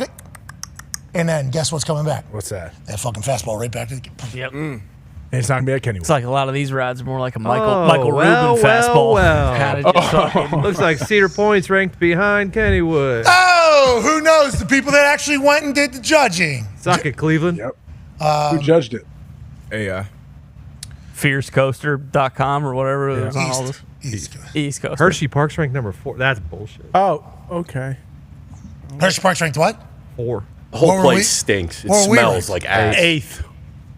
What else is in that top 10? Oh, what's that all about? Number 1 is Silver Dollar City in Branson, Missouri. Damn. I fucking don't believe it. Branson? I don't believe they don't have a pitfall either. They don't got a fucking Sky Coaster, and their potato patch is much worse than Kennywood's. I know that for a fact. The people whose palates that were doing this judgment don't understand good fries with cheese. Sure. That's why Kennywood is probably up there. Do we know? Do they still have the potato patch? Everything else is closed Don't down. Should we check that too? Question time. Stop. You got to bring a sack lunch. You got to bring your own lunch. Good question. Watch your That's mouth. what they said. This That's what they is said. Kennywood's People warrior. bringing in coolers with Capri Suns and peanut butter and jelly sandwiches. No, we got food. Great food. Great food. Dude, They got is it ice open? cream. They got Is it this open? ice cream. Great food. Funnel cakes. It's great. Funnel cakes are fantastic. You got one poor kid working each ride, trying to get everybody strapped in. No, there's a lot of Not high really school caring. interns around that get paid nothing to work at those places. Sure. Trust those guys. They always feel so cool too that they work there, and they were cool for that one day when we went to Kennywood. Mm-hmm. Kennywood lost its fastball. Looks like it. Kennywood sucks. Yeah. About That's the 50 word on years the ago, it street. sounds like. We're top 4, top 8, top 8, top 3. For Kennywood. Oh no! It's my bad. Oh, bummer. Not even the universe wants to give you another one. Better. Phantoms were back. It's football town. Yep. Oh, too jacked up. That's where the pitfall used to be. Yep. Loop-de-loop for Kennywood. Oh. That's what I thought. There it is. Football town still has its fastball. Might have lost a lot of the rides it was known for, but the other ones they put in there might be closed for the season. But when they're back open, they're going to be phenomenal. We can't thank you enough for allowing us to do this every single day. We'll continue to enjoy the Olympics and the NFL storylines as they continue to develop. We got football on Thursday.